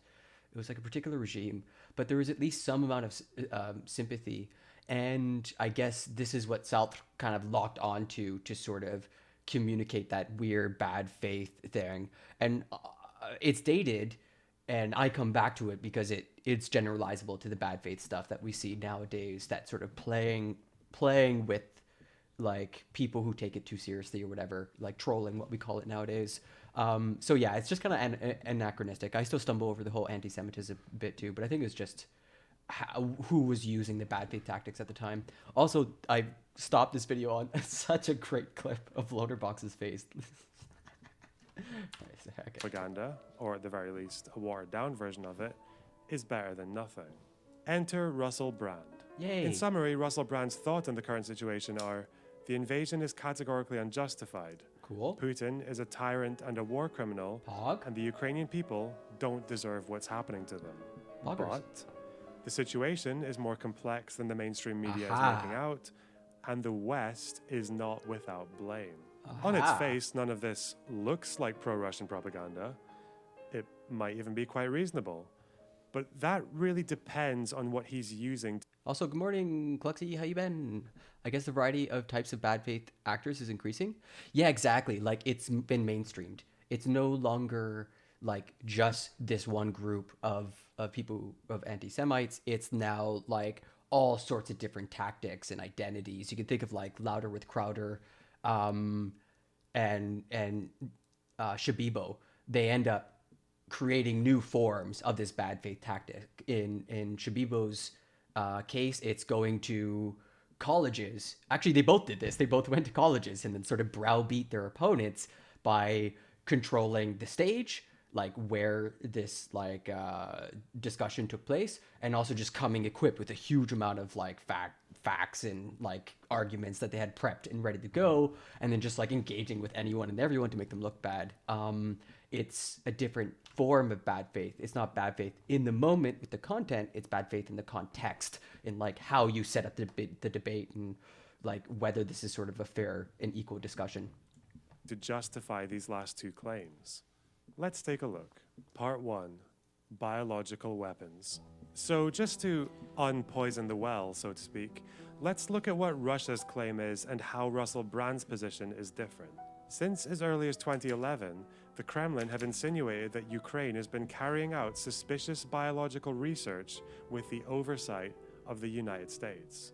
Over the years, this has escalated into claims that Ukraine has been developing biological weapons, and with the invasion, they've evolved into, well... The Ukrainian government was literally hosting U.S. bioterrorism and U.S. biological warfare laboratories on its soil. You're telling me they're not anti-Russian? They're connecting Russian DNA on Ukrainian soil for developing bioweapons, and the Ukrainian government was hosting this. The Ukrainian government hated Russians so much. Now, to give him credit, Oh Russell my Brand... god. Oh my god. I'm pretty sure Haas got banned recently for like Twitch is starting to ban people for like off platform discussions of like pro Russian propaganda. I don't know. He's a weird right winger, I think. Isn't saying this. What he is saying is, well, that's hard to tell. Russell Brand's video regarding the biolabs claim is called "So This Is What They've Been Hiding." That was one of the few I actually skipped on.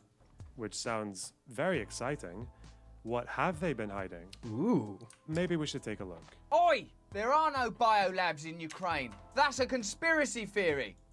There's biological research facilities, but that's completely different. Okay, I'm sorry to interrupt it so early, but just so we're sure there's no confusion, a biolab and a biological research facility are the same thing. Yeah. I don't know if this is a misspeak, and when he says biolab, he actually means biological weapons lab, but maybe we should carry on. Today we're talking about Ukraine and the ongoing conjecture that there are bio-research facilities there. We read your comments, as you know. Many of you are like, talk about the biolabs, Russ, talk about the biolabs. Well, there's no confirmation that there are biolabs, but there are biological research facilities, which is entirely... Wait, wait, what? But wait, that does sound like the same thing. different. Right, so he's doing the thing again, but we'll just try to ignore that because now what he's saying is just not true. There is no conjecture about whether or not there are biolabs in Ukraine. There are biolabs in Ukraine, and they've never been a secret, not least of all to Russia. That's because the labs in question have been there since the Soviet Union. Right. The labs do contain pathogen strains which can be used to produce bioweapons, but these same pathogens also have legitimate civilian uses. Even anthrax, which we all know for its use as a bioweapon, can also be used to produce vaccines and detection systems.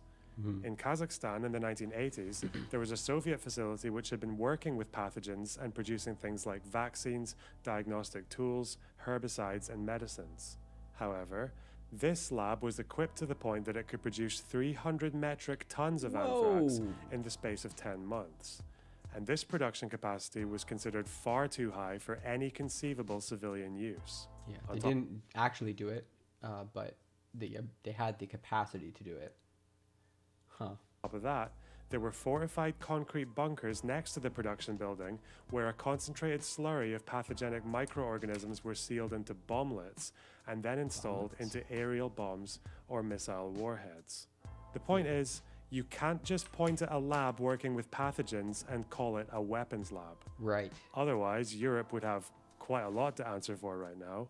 And I thought I would just share that so we can compare it to the kind of evidence we're about to deal with. Right. So, back to Ukraine. Fair enough. Since the fall of the Soviet Union, Ukraine has since given up its nuclear weapons and signed itself to the Prevention of Proliferation of Weapons of Mass Destruction. This is great because they handed over their nuclear weapons to Russia, and then Russia invades them after promising them to protect them.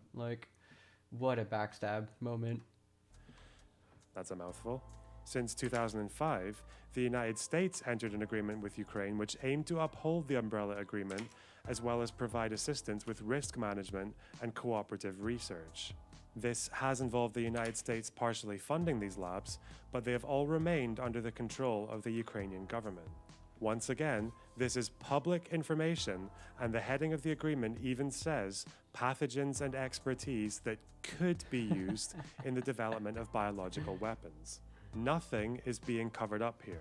In fact, the title. We know it isn't because Russia's own security reports on Ukrainian biolabs have depended entirely on information from the public domain. And we know this because last month, the Russian ambassador to the United Nations made his case for the existence of biological weapons to the Security Council. In his statement, which you can find on the Russian UN website, he spoke about the transfer of more than 140 containers with ectoparasites of bats from a biolab in Kharkiv abroad. We do not know anything about the fate of those dangerous biomaterials and the consequences that may occur once they dissipate, possibly in Europe, in the absence of any international control. In any case, risks are high that they may be stolen for terrorist purposes or to be sold at the black market. And the research he's talking about here is from a paper in 2021 called Molecular Screening of Vector-Borne Pathogens in Ectoparasites from Bats in Ukraine. They mention 143 samples of fleas and ticks collected from bats in Kharkiv, so that checks out. Okay. The biolab he's talking about is most likely the Institute of Experimental and Clinical Veterinary Medicine, or this scary-looking building. Oh, shit. And the transfer abroad he's talking about will have been to the Friedrich Loeffler Institute in Germany, given that their name is on the study and two of the researchers, were based in Germany. So when he says we do not know anything about the fate of those dangerous biomaterials, I'm not sure why he thinks that, given that the study was concluded and presented at the annual conference of the German Veterinary Medical Society. Oh my In God. fact, one And they presented in Germany. Gee, is that forward transmission of a PowerPoint presentation? Fuck. One of the German researchers commented on this statement and said, "Rubbish. I know their fate. They're in my freezer."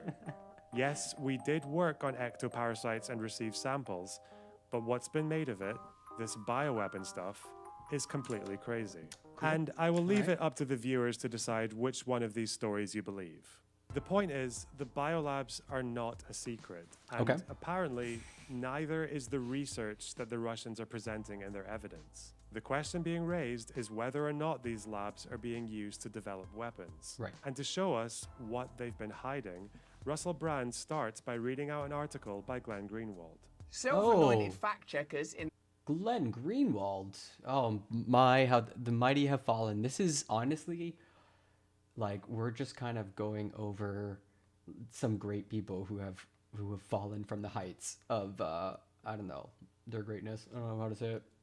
The US corporate press have spent 2 weeks mocking as disinformation and a false conspiracy theory the claim that Ukraine has biological weapons labs either alone or with US support. They never presented any evidence for their ruling. Well, now there is some evidence from high-ranking officials. A senior diplomat has said there are research facilities that are biological. Once again, we're into that land of semantics we find ourselves in. Well, yes, we are in the land of semantics, but Russell, that's your fault.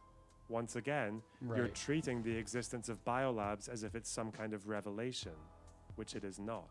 And from here on, we're at the point of no return. The problem here is that Russell Brand has managed to get himself stuck in a semantic cobweb of his own making. He thinks the fact checkers have denied the existence of any Ukrainian biolabs. From there, any information about biolabs will look like, well, something they've been hiding. Another nail in the coffin of the lying mainstream media. Got him. I can't tell if he's doing this intentionally, but this is a classic technique for conspiracy theorists. The trick is to make an outlandish claim and then use benign information that sounds like that claim and use it as evidence. Right. So someone like Alex Jones can say, they're putting chemicals in the water to turn the frogs gay. People will say that's bullshit, and then someone gets to pull out a study on pesticides that cause male frogs to change gender, and that Jones's claim turned out to be true. Alex Jones is right again. It didn't turn out to be true, because first, changing gender isn't the same as turning gay, and also, that study came out in 2010, 6 years before Alex Jones mentioned it. He didn't turn out to be correct. He took information that already existed and told an incorrect version of it. Swap out the gay frogs for bioweapon labs and the pesticide study for regular biolabs, and you have the same effect. And if your thumbnail has a picture of mainstream media NPCs stubbornly insisting that Ukraine doesn't have biolabs, which they didn't say, anything that contradicts this will be enough for your audience to feel vindicated. So when we have... This makes me think of the cargo cult effect, or I think that's what it's called. Yeah, this is not a good situation for media consumption. Have, say, a video of a US official confirming the existence of biolabs, the contents of which would be dangerous if they fell into enemy hands, Russell gets kind of excited. Now we can have a look at that with our own little eyes and with our own little minds. Assess who are you going to believe, the government or your own lying eyes, the mainstream media or your own ability to look at stuff and decide for yourself. Got to be the old government and media, hasn't it? I mean, they never let us down before. I only have a minute. I mean, how do you survive that? If you're just watching that on your own, it's late at night, maybe you're having a day where you're feeling a little low in yourself, self-esteem might be in the toilet, and Russell Brand is like directly challenging you, directly saying like, really, are you that dumb? Like, damn, yeah, man, that would work on me if I was having a really bad day and I was younger and less informed. Let me ask you, Does Ukraine have chemical or biological weapons? And this is where you say no, and we can carry on with our presumed narrative. Ukraine has biological research facilities, Oh, no, that's not good. which, in fact, we are now quite concerned Russian troops, Russian forces may be seeking to gain control of. What? No!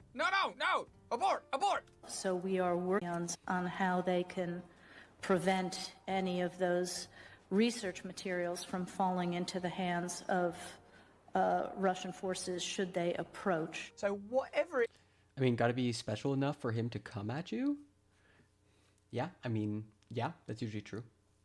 It's usually true. I mean... is that's yeah. in that biological research facility, it warrants some concern. They ain't just in there knocking up nail varnish and conditioner. So this is pretty incredible, isn't it? This is Russell Brand looking at a primary source and smugly being wrong about it. He also... Yes. It's a really good way to put it.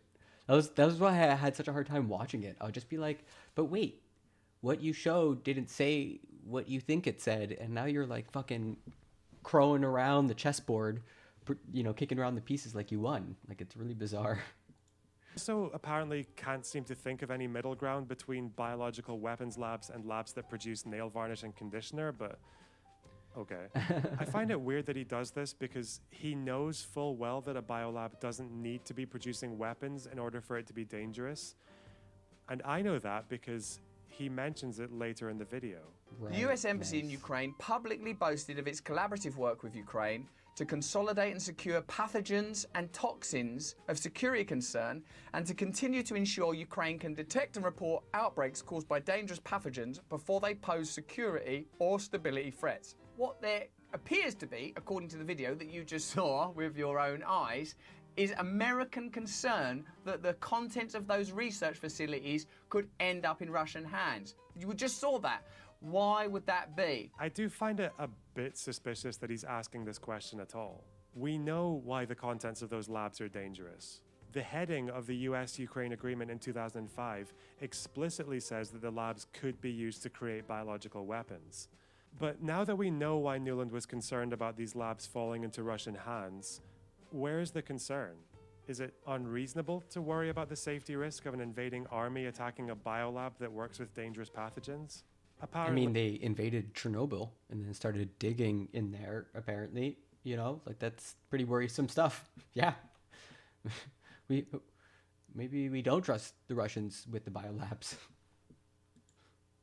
Not, according to these people. If these labs are merely designed to find a cure for cancer or create safety measures against pathogens... I'm just going to go to the washroom. Be right back. Which, by the way, is the sort of thing you should be doing in labs, isn't it? You forget that.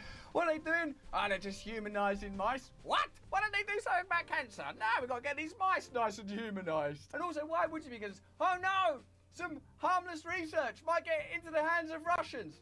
What does that matter? Doesn't matter. And there, in a nutshell, is the entire problem. That Russell Brand and Glenn Greenwald are cataclysmically stupid. Could they not have taken 5 minutes to look up how dangerous pathogen research can be? How some of them require researchers to wear full-body pressurized suits with independent oxygen, and how safety standards like this might be compromised if you get attacked by an invading army? This is also why international oversight of these labs is fairly common. The whole point is that countries can cooperate, share information, and manage risk. The purpose of the 2005 agreement was to ensure that the Ukrainian labs didn't end up being used to create weapons, and so far, it looks like they succeeded. Even at the end of his UN address, the Russian representative said this: "Many of you said you were not aware of Ukraine's biological programs, but this does not mean they do not exist. Military research is a secret venture." Like, okay, I guess the use of completely inoffensive bat research was just filler then? Maybe you were trying to target an audience with some preconceived notions about labs that work with bats? The truth is, the evidence that these labs were being used for nefarious purposes is just as weak now as it was 10 years ago, and videos like this are hardly strengthening their case. The article Russell Brand is reading would have been no less ridiculous if it said something like, "Hear what, lad? Fact checkers deny that Ukraine has nuclear weapons. However, mounting evidence has shown that there are in fact nuclear facilities in Ukraine and that officials were very concerned when these supposedly benign institutions fell under attack from Russian forces." You get the idea. And hopefully you can see how content like this can unambiguously condemn Putin, but still, however accidentally, end up doing his job for him. This video added nothing to the dry pool of evidence that Ukraine is developing bioweapons, and despite its title, it didn't show that anyone was hiding anything. What it did do was present the fact checkers as dishonest, which they were not, imply that the biolabs were a hive of suspicious activity between Ukraine and the US, which they were not, and act as if they had caught a US diplomat spilling the beans about those biolabs, which she did not. Notice that this... It's part of why I used to enjoy watching Russell Brand, is that he gets away with a lot with just through entertainment, the sheer power of his charm. He's a very good presenter. This all plays into the objectives of Russian state media in the Western world. The point is not to justify the war, but to confuse people. Ideally, people with very big audiences, like Russell Brand. And can you believe Lonerbox is trying to cancel him? Trying to cancel him. This 100,000 Andy. How's it going, Cutie Woody? How's the day going? We're watching Lonerbox's takedown of Russell Brand, who, is doing some weird stuff. I'm doing all right. School finished. I built a website in a week. Summer looks like it's coming. Feeling good today. Yeah, how are you doing? To give the smallest shred of credence to the idea that Putin's actions are understandable, and Thanks. Yeah. I still got a lot of work to do on it, it seems. The invasion of Ukraine wasn't without provocation. If you can start to entertain the idea that the Ukrainians were f***ing about with bioweapons and were doing so with US oversight, what else will you end up believing? Now that Russell Brand thinks he's onto something, he can go on to believe things like this. Nuland's bizarre admission that Ukraine has biological research facilities that are dangerous enough to warrant concern that they could fall into Russian hands, ironically constituted more decisive evidence of the existence of such programs in Ukraine than what was offered in 2002 and 2003 to corroborate US allegations about Saddam's chemical and biological programs in Iraq. Wow, that's pretty interesting, isn't it? That in itself is a more cohesive and reliable piece of evidence, given that it comes from a high-ranking diplomat, than what mobilized action in Iraq. That's heavy. Heavy, but also not true. In fact, Russia's allegations are strikingly similar to one that was made against Iraq before the war. One of the claims pushed by George Bush and Tony Blair was that they had discovered 2 trailers in northern Iraq which were being used as mobile germ warfare labs. Oh, wow, that's a deep cut. I kind of remember that. An official British investigation found that the trailers were actually being used to produce hydrogen to fill artillery balloons. Unlike... That's so stupid. From mobile germ warfare laboratory to hydrogen gas. Like that's quite the change. Were actually being used to produce hydrogen to fill artillery balloons.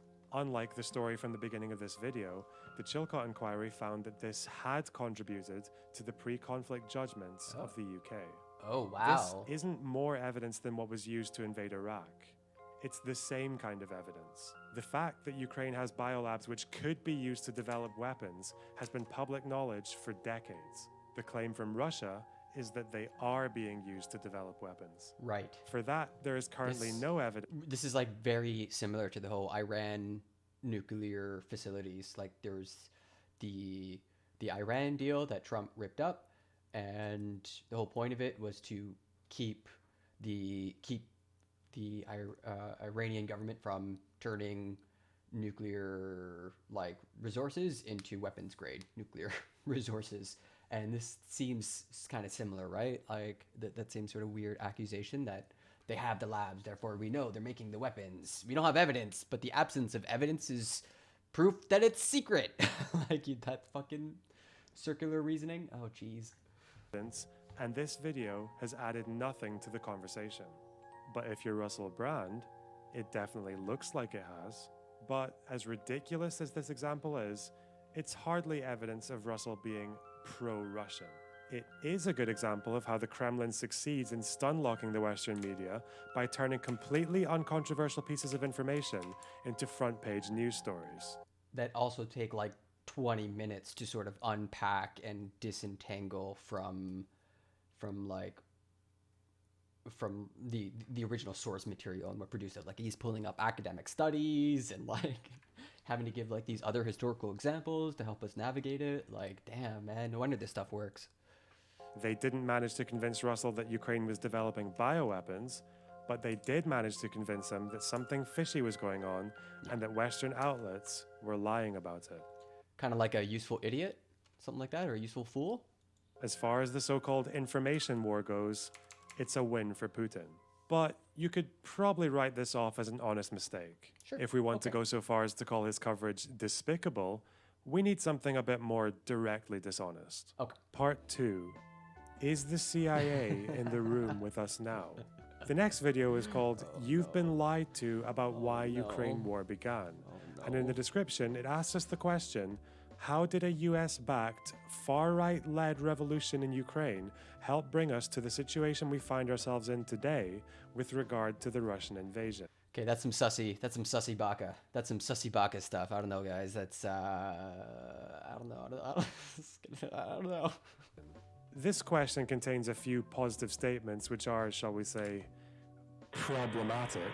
But before we get into that, let's hear what he has to say. What we really want to understand today is how did this situation really begin? Of course, you could have what is called infinite regress. Oh, because of Stalin. Oh, because of American colonialism. Because of British imperialism. But a very important time in the escalation of this conflict was 2014. And it's that in particular we're going to talk about today. Okay, so this is a reasonable start. Admittedly, I'm not sure how significant British imperialism was for Ukraine, and he probably could have swapped that out for, say, centuries of Ukrainian suppression by the Tsars, but I'm just being pedantic. Starting with 2014 is as good a time as any. It seems to me that when you're talking about the neo-Nazi component, American interventionism, this was a key episode in the situation we find ourselves in today. Now, here is the first red flag, so to speak. The American interventionism and the neo-Nazi component. Right. Now, I do have quite a bit to say about the neo-Nazi component, but Russell only really mentions it in passing, like he doesn't elaborate on it at all, so for the purpose of this video, I'll just focus on American interventionism because that's what he does. I like even having it explained to me that there was an intention between America and Europe to create institutions in former Soviet nations. A lot of you have mentioned in the comments below about the Cuban Missile Crisis and how when Russia were willing to put missiles in Cuba, how that very nearly brought about the Third World War, and drawing comparisons between the militarization of Ukraine and other surrounding former Soviet states and that event, how it is, in essence, a hostile encroachment upon Russian sovereignty. At the same level as having like nuclear weapons being brought over to Cuba, like right beside? What? Well, hang on. Did you hear that last phrase? Europe and the US expanding their influence into Ukraine is a hostile encroachment upon Russian sovereignty.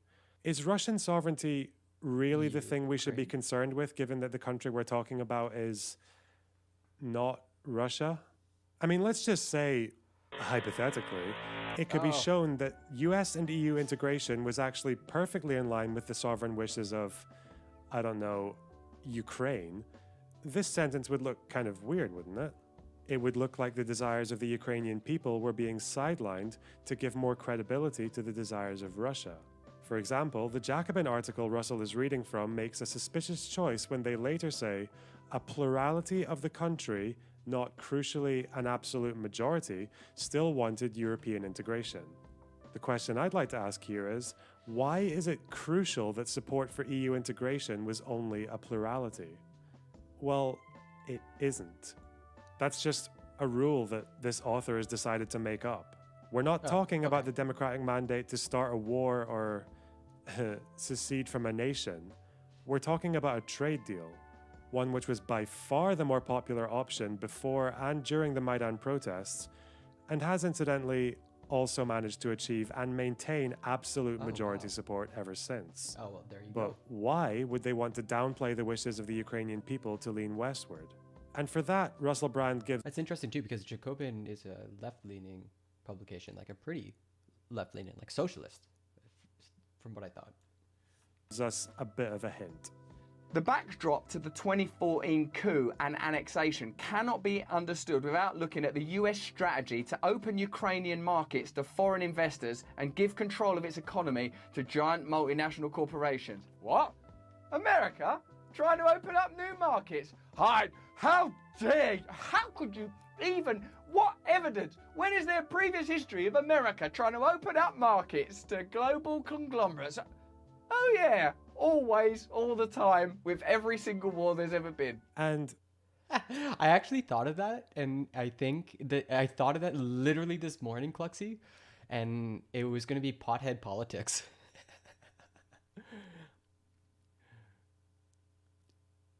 Oh, but wait, am I reviewing weed or am I reviewing?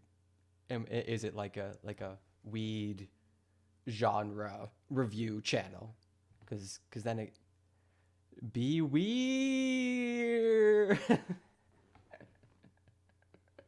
That's pretty. It's quite the stretch. I don't know, man. It's quite the stretch. There it is. The classic political philosophy of... You don't like pothead politics?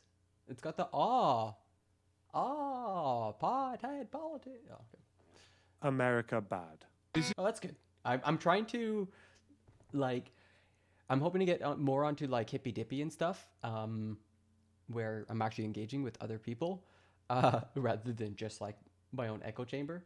But it's very loud and shouty. I find like people, and I'm the type who always waits half a beat, like tries to like come in with all my thoughts packaged in a bow, and then boom, you know, here you go, everybody, here's my contribution, let's continue. And it's really hard to get like an edge word in because people beef, and then they just beef and take over. They just suck up all the oxygen in the room. So I gotta like be more obnoxious, which I hate doing, in order to kind of like enter into Twitch politics. Yeah, Lonerbox is very like yeah, exactly. He's very chill and well paced.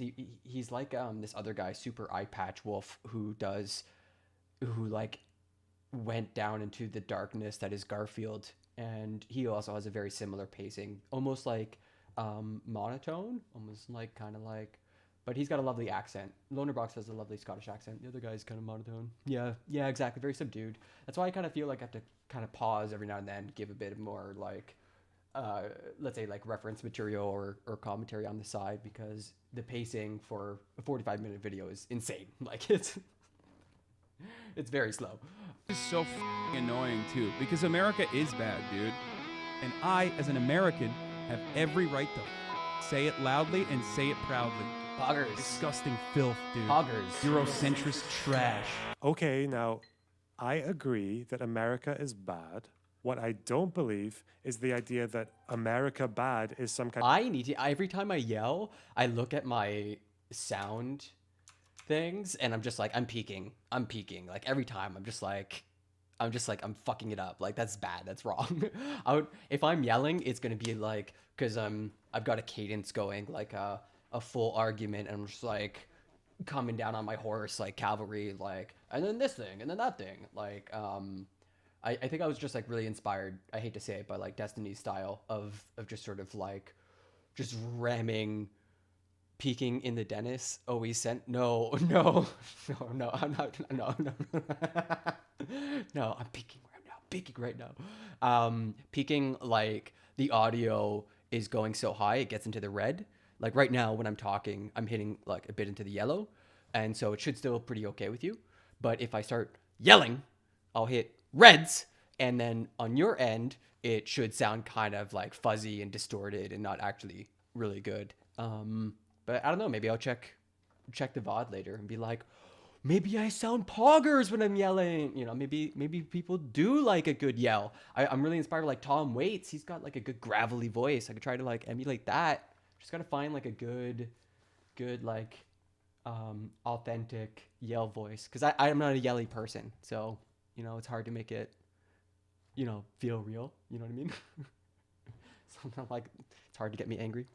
Kind of magic button you can push in order to explain the geopolitics of every unique nation, which is exactly what happens in this video. The IMF is funded by and like maybe like a noise gate or something. I did just turn on a noise gate, but I'm just like a little nervous about using it. If I go to my filters right now, there is a noise gate that's already on. So maybe I just gotta like lower the close threshold. And now I can yell. No, I'm still hitting reds. I don't know. This is what I mean. It's like something I gotta like tinker with. I still got a lot to do on the audio side. Still want to like play music and figure all that out. I'll get there. Back to the video. Represents Western financial capital and governments, and has been at the forefront of efforts to reshape economies around the world for decades. Reshape economies. That's take over sovereign nations. We'd just like to reshape your economy. Well, no, Russell. In this case... I mean, NAFTA reshaped economies. Reshape economies means reshape economies with the consent of the people living there. If anything, the nation that was trying to undermine sovereignty was Russia. Before the Maidan protests, Ukraine had been playing a kind of economic balancing act, with a quarter of their exports going to Russia and another quarter to the EU. This might appear to have been quite a decent compromise between the EU. I'm playing Mario Kart, so I'm a bit delayed, but the fact that you're not off the rails about everything is something I enjoy about you. Oh, thanks, Love Tyrant Youth. Yes. There's this like idea I really enjoy, although I still struggle with it, that anytime you're like, let's say, having a discussion with someone, you can feel it. You can feel it when it starts to get heated. You can feel it in your belly, in your palms, in your temples, somewhere, sometimes in your armpits. And to me, or at least like the analogy that was given to me, is that like you're playing a game essentially with the other person. And the game is who can stay more at peace longer, who can sort of keep their center. It's like a balancing game. You're both on a balance beam and you're like poking each other. And to me, if I ever feel that happening in me, I'm like immediately in that mindset of like, okay, I might lose, but maybe I'm calmer longer than my previous record. And over time, it's pretty common that I'm like the calmest, most measured in like a long discussion. So I really want to sort of like test those, at least what I think, those skills I've developed, like actually test them in like the Twitch debate sphere, because it's a bit insane out there. And I think I'm realizing I'm very much in the orbit of Heem, and Heem is a lot like this, very kind of like sincere, measured, enjoys moderating. He just moderated an interesting like dispute the other day between Danabo and I forgot his name, another streamer like Ace, Aston Mac was the other streamer, and it was about like getting onto the tier list or whatever, and he was there for it and just like kind of like did a pretty okay job of just like creating a space for them to hash their beef, and that was like really chill. Hot heads, cool takes, hot topics, cool heads, hot topics, cool heads. Yeah, we should bring that back. I just like, school kind of crushed me, so yeah, I should try to get that back up and running. It was a really lovely discussion. It was way better than I thought it would be, to be honest. Like, one of the things I always worry about when you create an event is like that dead space, that sort of like you bring all these people together who might not have had more than a single conversation, and you're really worried there's just gonna be dead air, and you're like, and for the next topic, just like hella awkward, and you just want it to end. But that was like really chill. Everyone was really lovely and wonderful, had interesting like thoughts and opinions, and it was like super respectful. So yeah, maybe I should try to lean into that brand. Pothead politics. I don't want to like kind of pigeonhole myself. I don't know. I'm really kind of like reserved about being a pothead, even though I smoke on stream. EU and Russia, but it wasn't working for Ukraine. By 2014, Ukraine's GDP per capita was barely higher than it was in 1990. It's a good And one can title. only wonder why the Ukrainian people would have a desire to lean more towards the West and away from Russia. No idea why they'd want to do that. This is the problem with viewing Western integration in zero-sum terms. And even if it were the case, shouldn't that decision be up to the Ukrainian people anyway? If anything, a far stronger case for economic imperialism could have been made here against Russia. After all, it isn't unusual for Russia to threaten smaller countries with economic sanctions and coerce them into accepting the terms of Putin's Eurasian Customs Union. In fact, a very similar threat was also made to Ukraine. In 2013, they started intensifying customs procedures on imports from Ukraine, and Putin warned that Russia would impose protectionist measures on the country if they signed the EU association agreement. Rather prophetically, a Kremlin aide said, "We don't want to use any kind of blackmail." That's a good start.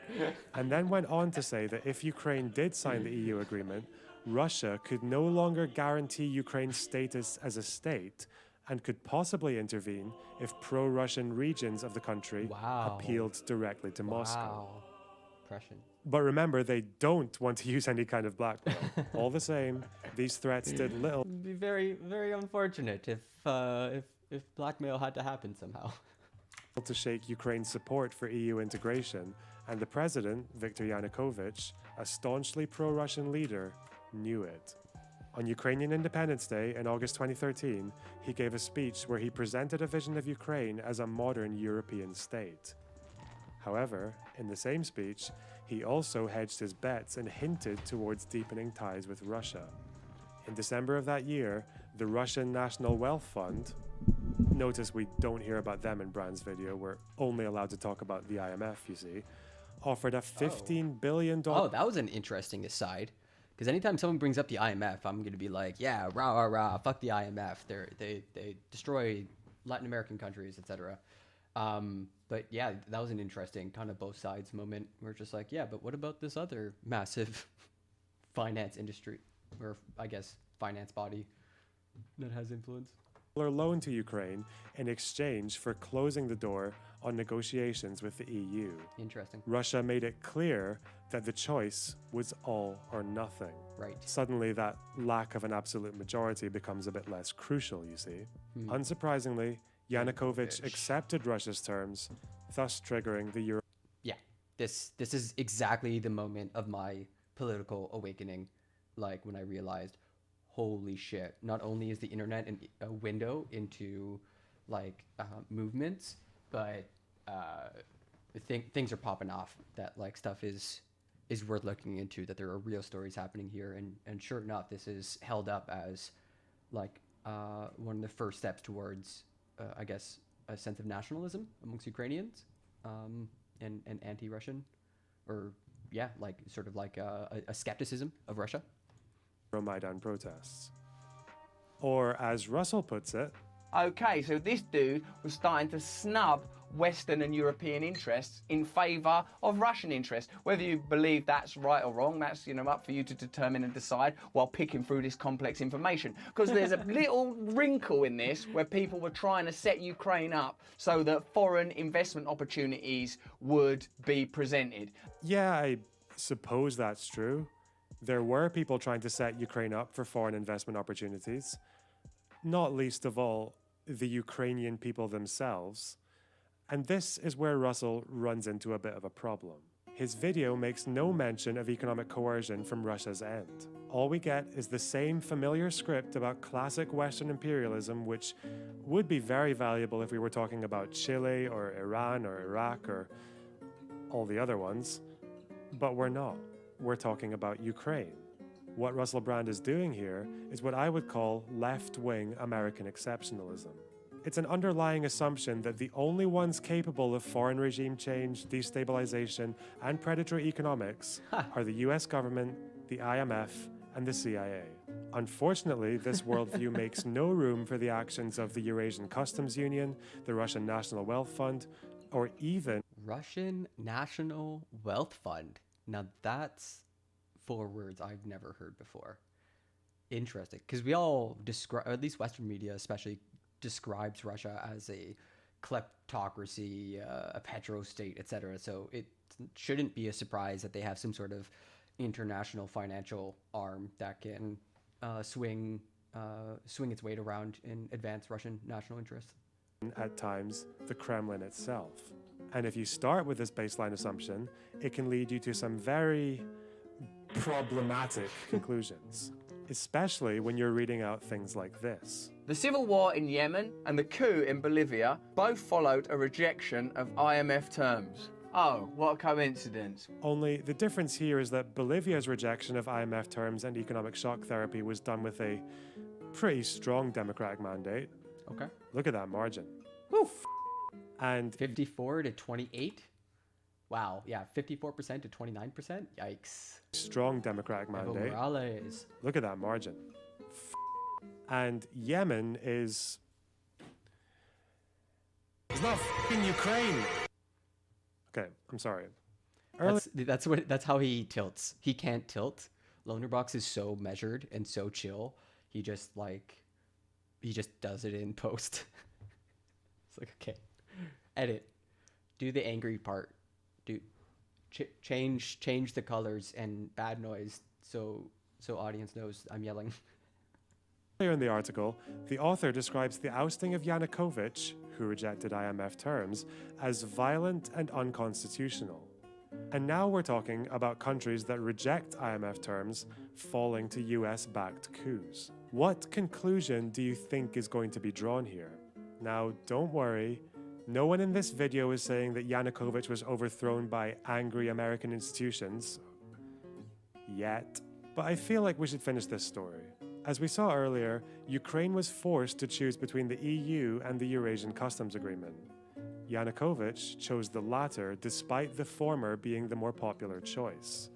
This triggered the Maidan protests and yes, did end with the unconstitutional ousting of Yanukovych, but it's probably worth saying why this happened. The article does mention that Yanukovych was corrupt and authoritarian, but the extent of his authoritarianism is very hard to exaggerate. He had already triggered the Orange Revolution in 2004 when he was caught engaging in electoral fraud where he very briefly succeeded in stealing an election. And on January the 16th, 2014, in the middle of the Maidan protests, he passed a series of incredibly draconian anti-protest laws, one of which granted amnesty to those who committed crimes against protesters. Oh my goodness. It should be no surprise then that riots broke out 3 days after the bill was passed, with the first deaths occurring on January 22nd.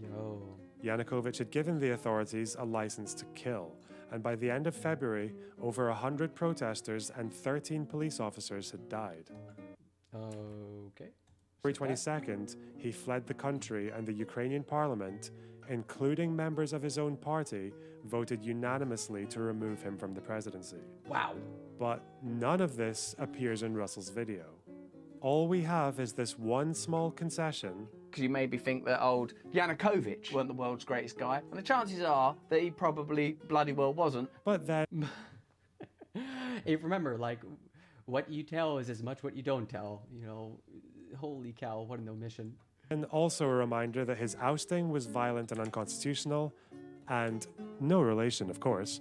Leaders that reject IMF terms get violently and unconstitutionally removed by the US. So from where Russell Brand is standing, this is what we have so far. 1. Western governments wanted to integrate the Ukrainian economy. 2. The Ukrainians also wanted this, but just not enough to satisfy the Jacobin writer for some reason. And 3. The IMF is involved, and they're known for using predatory loans to influence structural adjustment programs, and countries that reject IMF terms end up having coups and civil wars. That all seems like a sufficient amount of priming, and now we can get into the weird stuff. Weeks before his ouster, an unknown party leaked a phone call between US officials discussing who should and shouldn't be part of the new government and finding ways to seal the deal. After the ouster, a politician the officials designated as the guy even became Prime Minister. Okay, so there was this insurrection that occurred, whether you agree with it or not, because you maybe think that old Yanukovych weren't the world's greatest guy, and the chances are that he probably bloody well wasn't. The fact was there was Western intervention in the government of Ukraine. So this is the first bit of evidence we have for US interference in Ukrainian democracy. We have a phone call where the politician who was designated, interesting word choice, as the guy ended up becoming prime minister. The transcript for this phone call is available online. They do refer to someone called Yats, short for Yatsenyuk, as the guy, and true enough, he did end up becoming prime minister. What Russell Brand's article doesn't mention is that Yatsenyuk was the leader of the opposition. In other words, the one most likely to win after Yanukovych left. Right. Here he is in the 2012 elections in a comfortable second place behind the party of Yanukovych. This isn't some total outsider like General Pinochet or Juan Guaido, or the Shah of Iran, Armas, Banzer, Videla. Just reminding you of my left-wing credentials. This is the person who was expected to win. And I invite anyone to look at the transcript themselves because there is nothing in it to suggest this is anything more than two US officials describing their preferences for the new government. Or at least there's as much evidence here of US regime change as there was when Donald Trump designated Boris Johnson as the guy and said Corbyn would be a disaster. Right. In other words, none. But the author has one more piece for Russell to work with. In December 2013, Victoria Nuland, Assistant Secretary of the State for European Affairs and longtime regime change advocate, said that the US government had spent $5 billion promoting democracy in Ukraine since 1991. $5 billion promoting democracy. Whose democracy? For who? It's like, oh God, we've just got to help Ukrainian people. Come on, let's promote democracy. Do you get anything out of this? Oh God, I suppose down the line there could be these political advantages and these economic advantages, but as long as democracy's okay. If you care about democracy so much, do it in your own bloody country. Okay. There are a couple of conclusions you can draw from this. One, that the US spent $5 billion in Ukraine over a period of 23 years in order to instigate a revolution and oust their democratically elected government in 2014, as this Facebook meme and various Russian state media sources boldly suggested. Or two, that the $5 billion was actually a foreign aid allocation to assist in developing an ex-Soviet country. Which is, after all, something the United States has been doing routinely all over the Eastern Bloc since the fall of the Berlin Wall. But of course, if you draw that second conclusion, there wouldn't be much of a story here, would there? So, adding to what we had earlier, we now have that there was a phone call where a US official designated a Ukrainian politician as the guy, and that guy ended up becoming prime minister. So just like some sideline commentary from US diplomats was transformed into like an entire operation through innuendo and sort of like just asking questions. And that same US official said the US government had spent $5 billion promoting democracy, which belongs in quotation marks for some reason, in Ukraine since 1991. What do you think Russell Brand is going to do with these pieces? So this is a thing that goes on. You can't simply just absorb the crap that flows out of mainstream corporate media. You can't just watch that and go, oh no. Oh my God, resist everybody. Hang tight. Putin's bad. Oh no. There's a whole set of agencies dedicated to destabilizing unfriendly regimes and installing regimes that are friendly to American business interests. And this is where I think the word despicable becomes justified. Destabilizing unfriendly regimes and installing regimes that are friendly to business interests. Neither of these things were done in Ukraine by the United States. Destabilization happened when Yanukovych betrayed the wishes of the Ukrainian people, and his brutal policing strategy ended up getting over 100 protesters killed. The regime that replaced him after he fled the country was installed not by the United States, but by the Ukrainian people.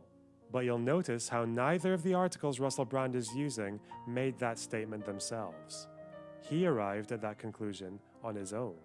To say that the United States destabilized Yanukovych and installed Yatsenyuk would throw them into the world of conspiracy theory. But Russell Brand doesn't mind that. He just needed to be supplied with the right set of carefully curated facts, and he was more than happy to fill in the blanks. He's being duped in real time by his own sources. And the result is that Ukraine only gets to exist as a proxy for the much more pressing and alternative media ruling that America is in fact bad. Whereas the idea that Putin is bad and that the Ukrainian people are in desperate need of support becomes boring mainstream media bullshit. And you can tell Russell feels this way because every time he criticizes Russia, he kind of steps out of character a little bit, and it's really obvious. This complex situation in Ukraine, here's what's not complex. Putin's illegal invasion is horrific. Ukrainian people are worthy of support. Any support that could be offered that doesn't escalate the situation and make it worse, I suppose. Would you agree with that? Comments below. But in the aftermath of the overthrow, Russia illegally annexed Crimea from Ukraine, so that was bad. But it would be unfair to say that Russell is completely ambivalent to the Ukrainian people. Sure, he sees their democratic will as nothing more than a blind, sheepish expression of US imperialism, but maybe that's just because he thinks they deserve better. Maybe he knows what's better for them. The sort of ideas that start to appear in my head when I hear that level of complexity is, why would you centralise such a diverse group of interests? Who benefits from having one centralised government? Why are we not having libertarian, anarcho-syndicalist systems of government where communities are made as small as possible? Not the anarcho-syndicalists. Anarcho-syndicalists? Oh God, what a word. I don't know, Russell. Please, no. I don't know what the average Ukrainian person thinks about libertarian, anarcho-syndicalist forms of government. Like, why don't you ask them yourself? Like, yeah, what is this? Would that guarantee their safety against a Russian invasion? Like, okay, I'm done. I'm sorry. I can't. Just at a certain point, you just kind of have to like. Libertarian, anarcho-syndicalist government. Jesus shit. Please. Nobody asked the libertarians. That's what's really wrong with the world today. Remember that even though this is a serious subject, we are... Yeah, it's got like special moves. It casts Randianism. It hurt itself in its confusion. Permitted to apply a humorous lens to expose the ridiculousness and absurdity of the discourse that surrounds it. I'm certainly not making light of the tragic plight of people directly affected by war. We honour them with truth.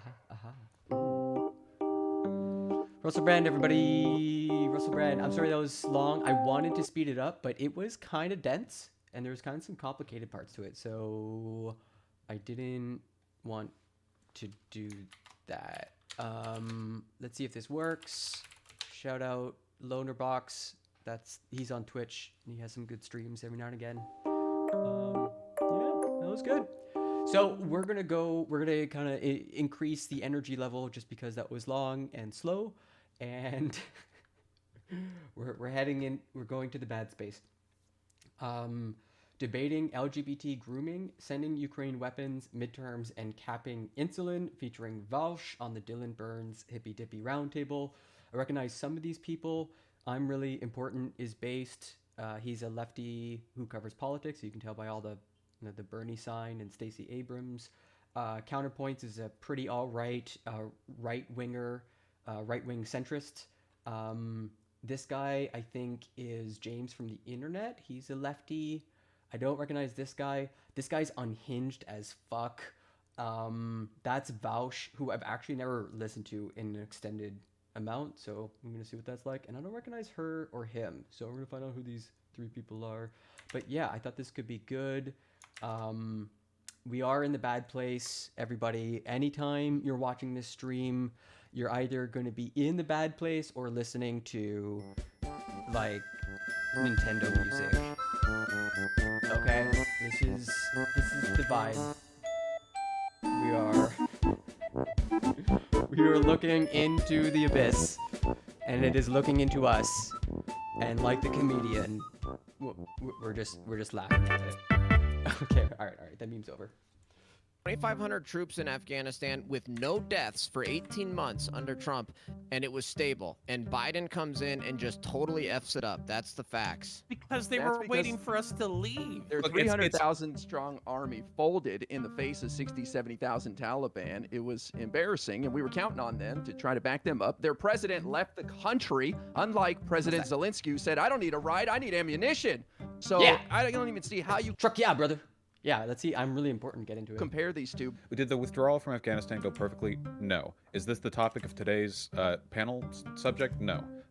Shut up? Yes. The fact these prices going up have nothing to do with actual market need. They're just making money because they can. They don't care. They don't care if you die. We know pharmaceutical corporations don't give a fuck if people die because we know about the opioid crisis. We know they push these drugs to doctors, regardless of whether or not they're needed. The idea that these people are operating with any ethical constraints is just not true. You realize our healthcare system is different than like France or England, right? Worse. Yes, it's worse. That's the problem. And the reason is not because like these countries are capping prices. It's because they have like incredible government involvement. Oh my God. Insulin should be capped at $0, along with literally Motherfucking insulin was invented by a Canadian who sold it sold the patent for $1 because he wanted it to be free. The fact that like people make money off that shit is despicable and highness, man. I can never get over the fact that there's a racket around insulin. Gee, nothing sacred anymore. Holy fuck. every other form of medicine because for-profit healthcare is fucking ghoulish. A wardrobe change? Because it's too bright and sunny and joyful. It's a faux joy, everybody. It's all an act. It's all an act. The reason why gay marriage was passively allowed by fucking conservatives was because they basically said, hey, gays, they're human beings. They're just like you. They like to do a little bit of drugs, and maybe they like to fuck a little bit. Don't you like... I've yet to see anyone bring up the Fed when discussing the whole inflation issue. Yeah, that's a good question. We need more Fed talk. We need a train to the neutral place. There's no train exists unless, I mean, maybe Heem's a good neutral space. Like to fuck a little bit? They're human beings just like you. Republicans are fucking immune to logic. I swear to God, you cannot convince me in a country where Republicans don't believe in climate change that well-reasoned arguments are going to change their mind, okay? I'm sorry, this comes down to political power and not much else. I want Biden screaming like a monkey up there about how every single Republican is a pedophile because they support bills that would allow it easier for children to be abused. Government is run by fucking pedophiles or aphebophiles. Oh man, I actually don't think I can run this on YouTube. So if you're watching on YouTube, I'm gonna end the stream. You can come check me out on twitch.tv/beweird. But yeah, I think this will get clapped on YouTube.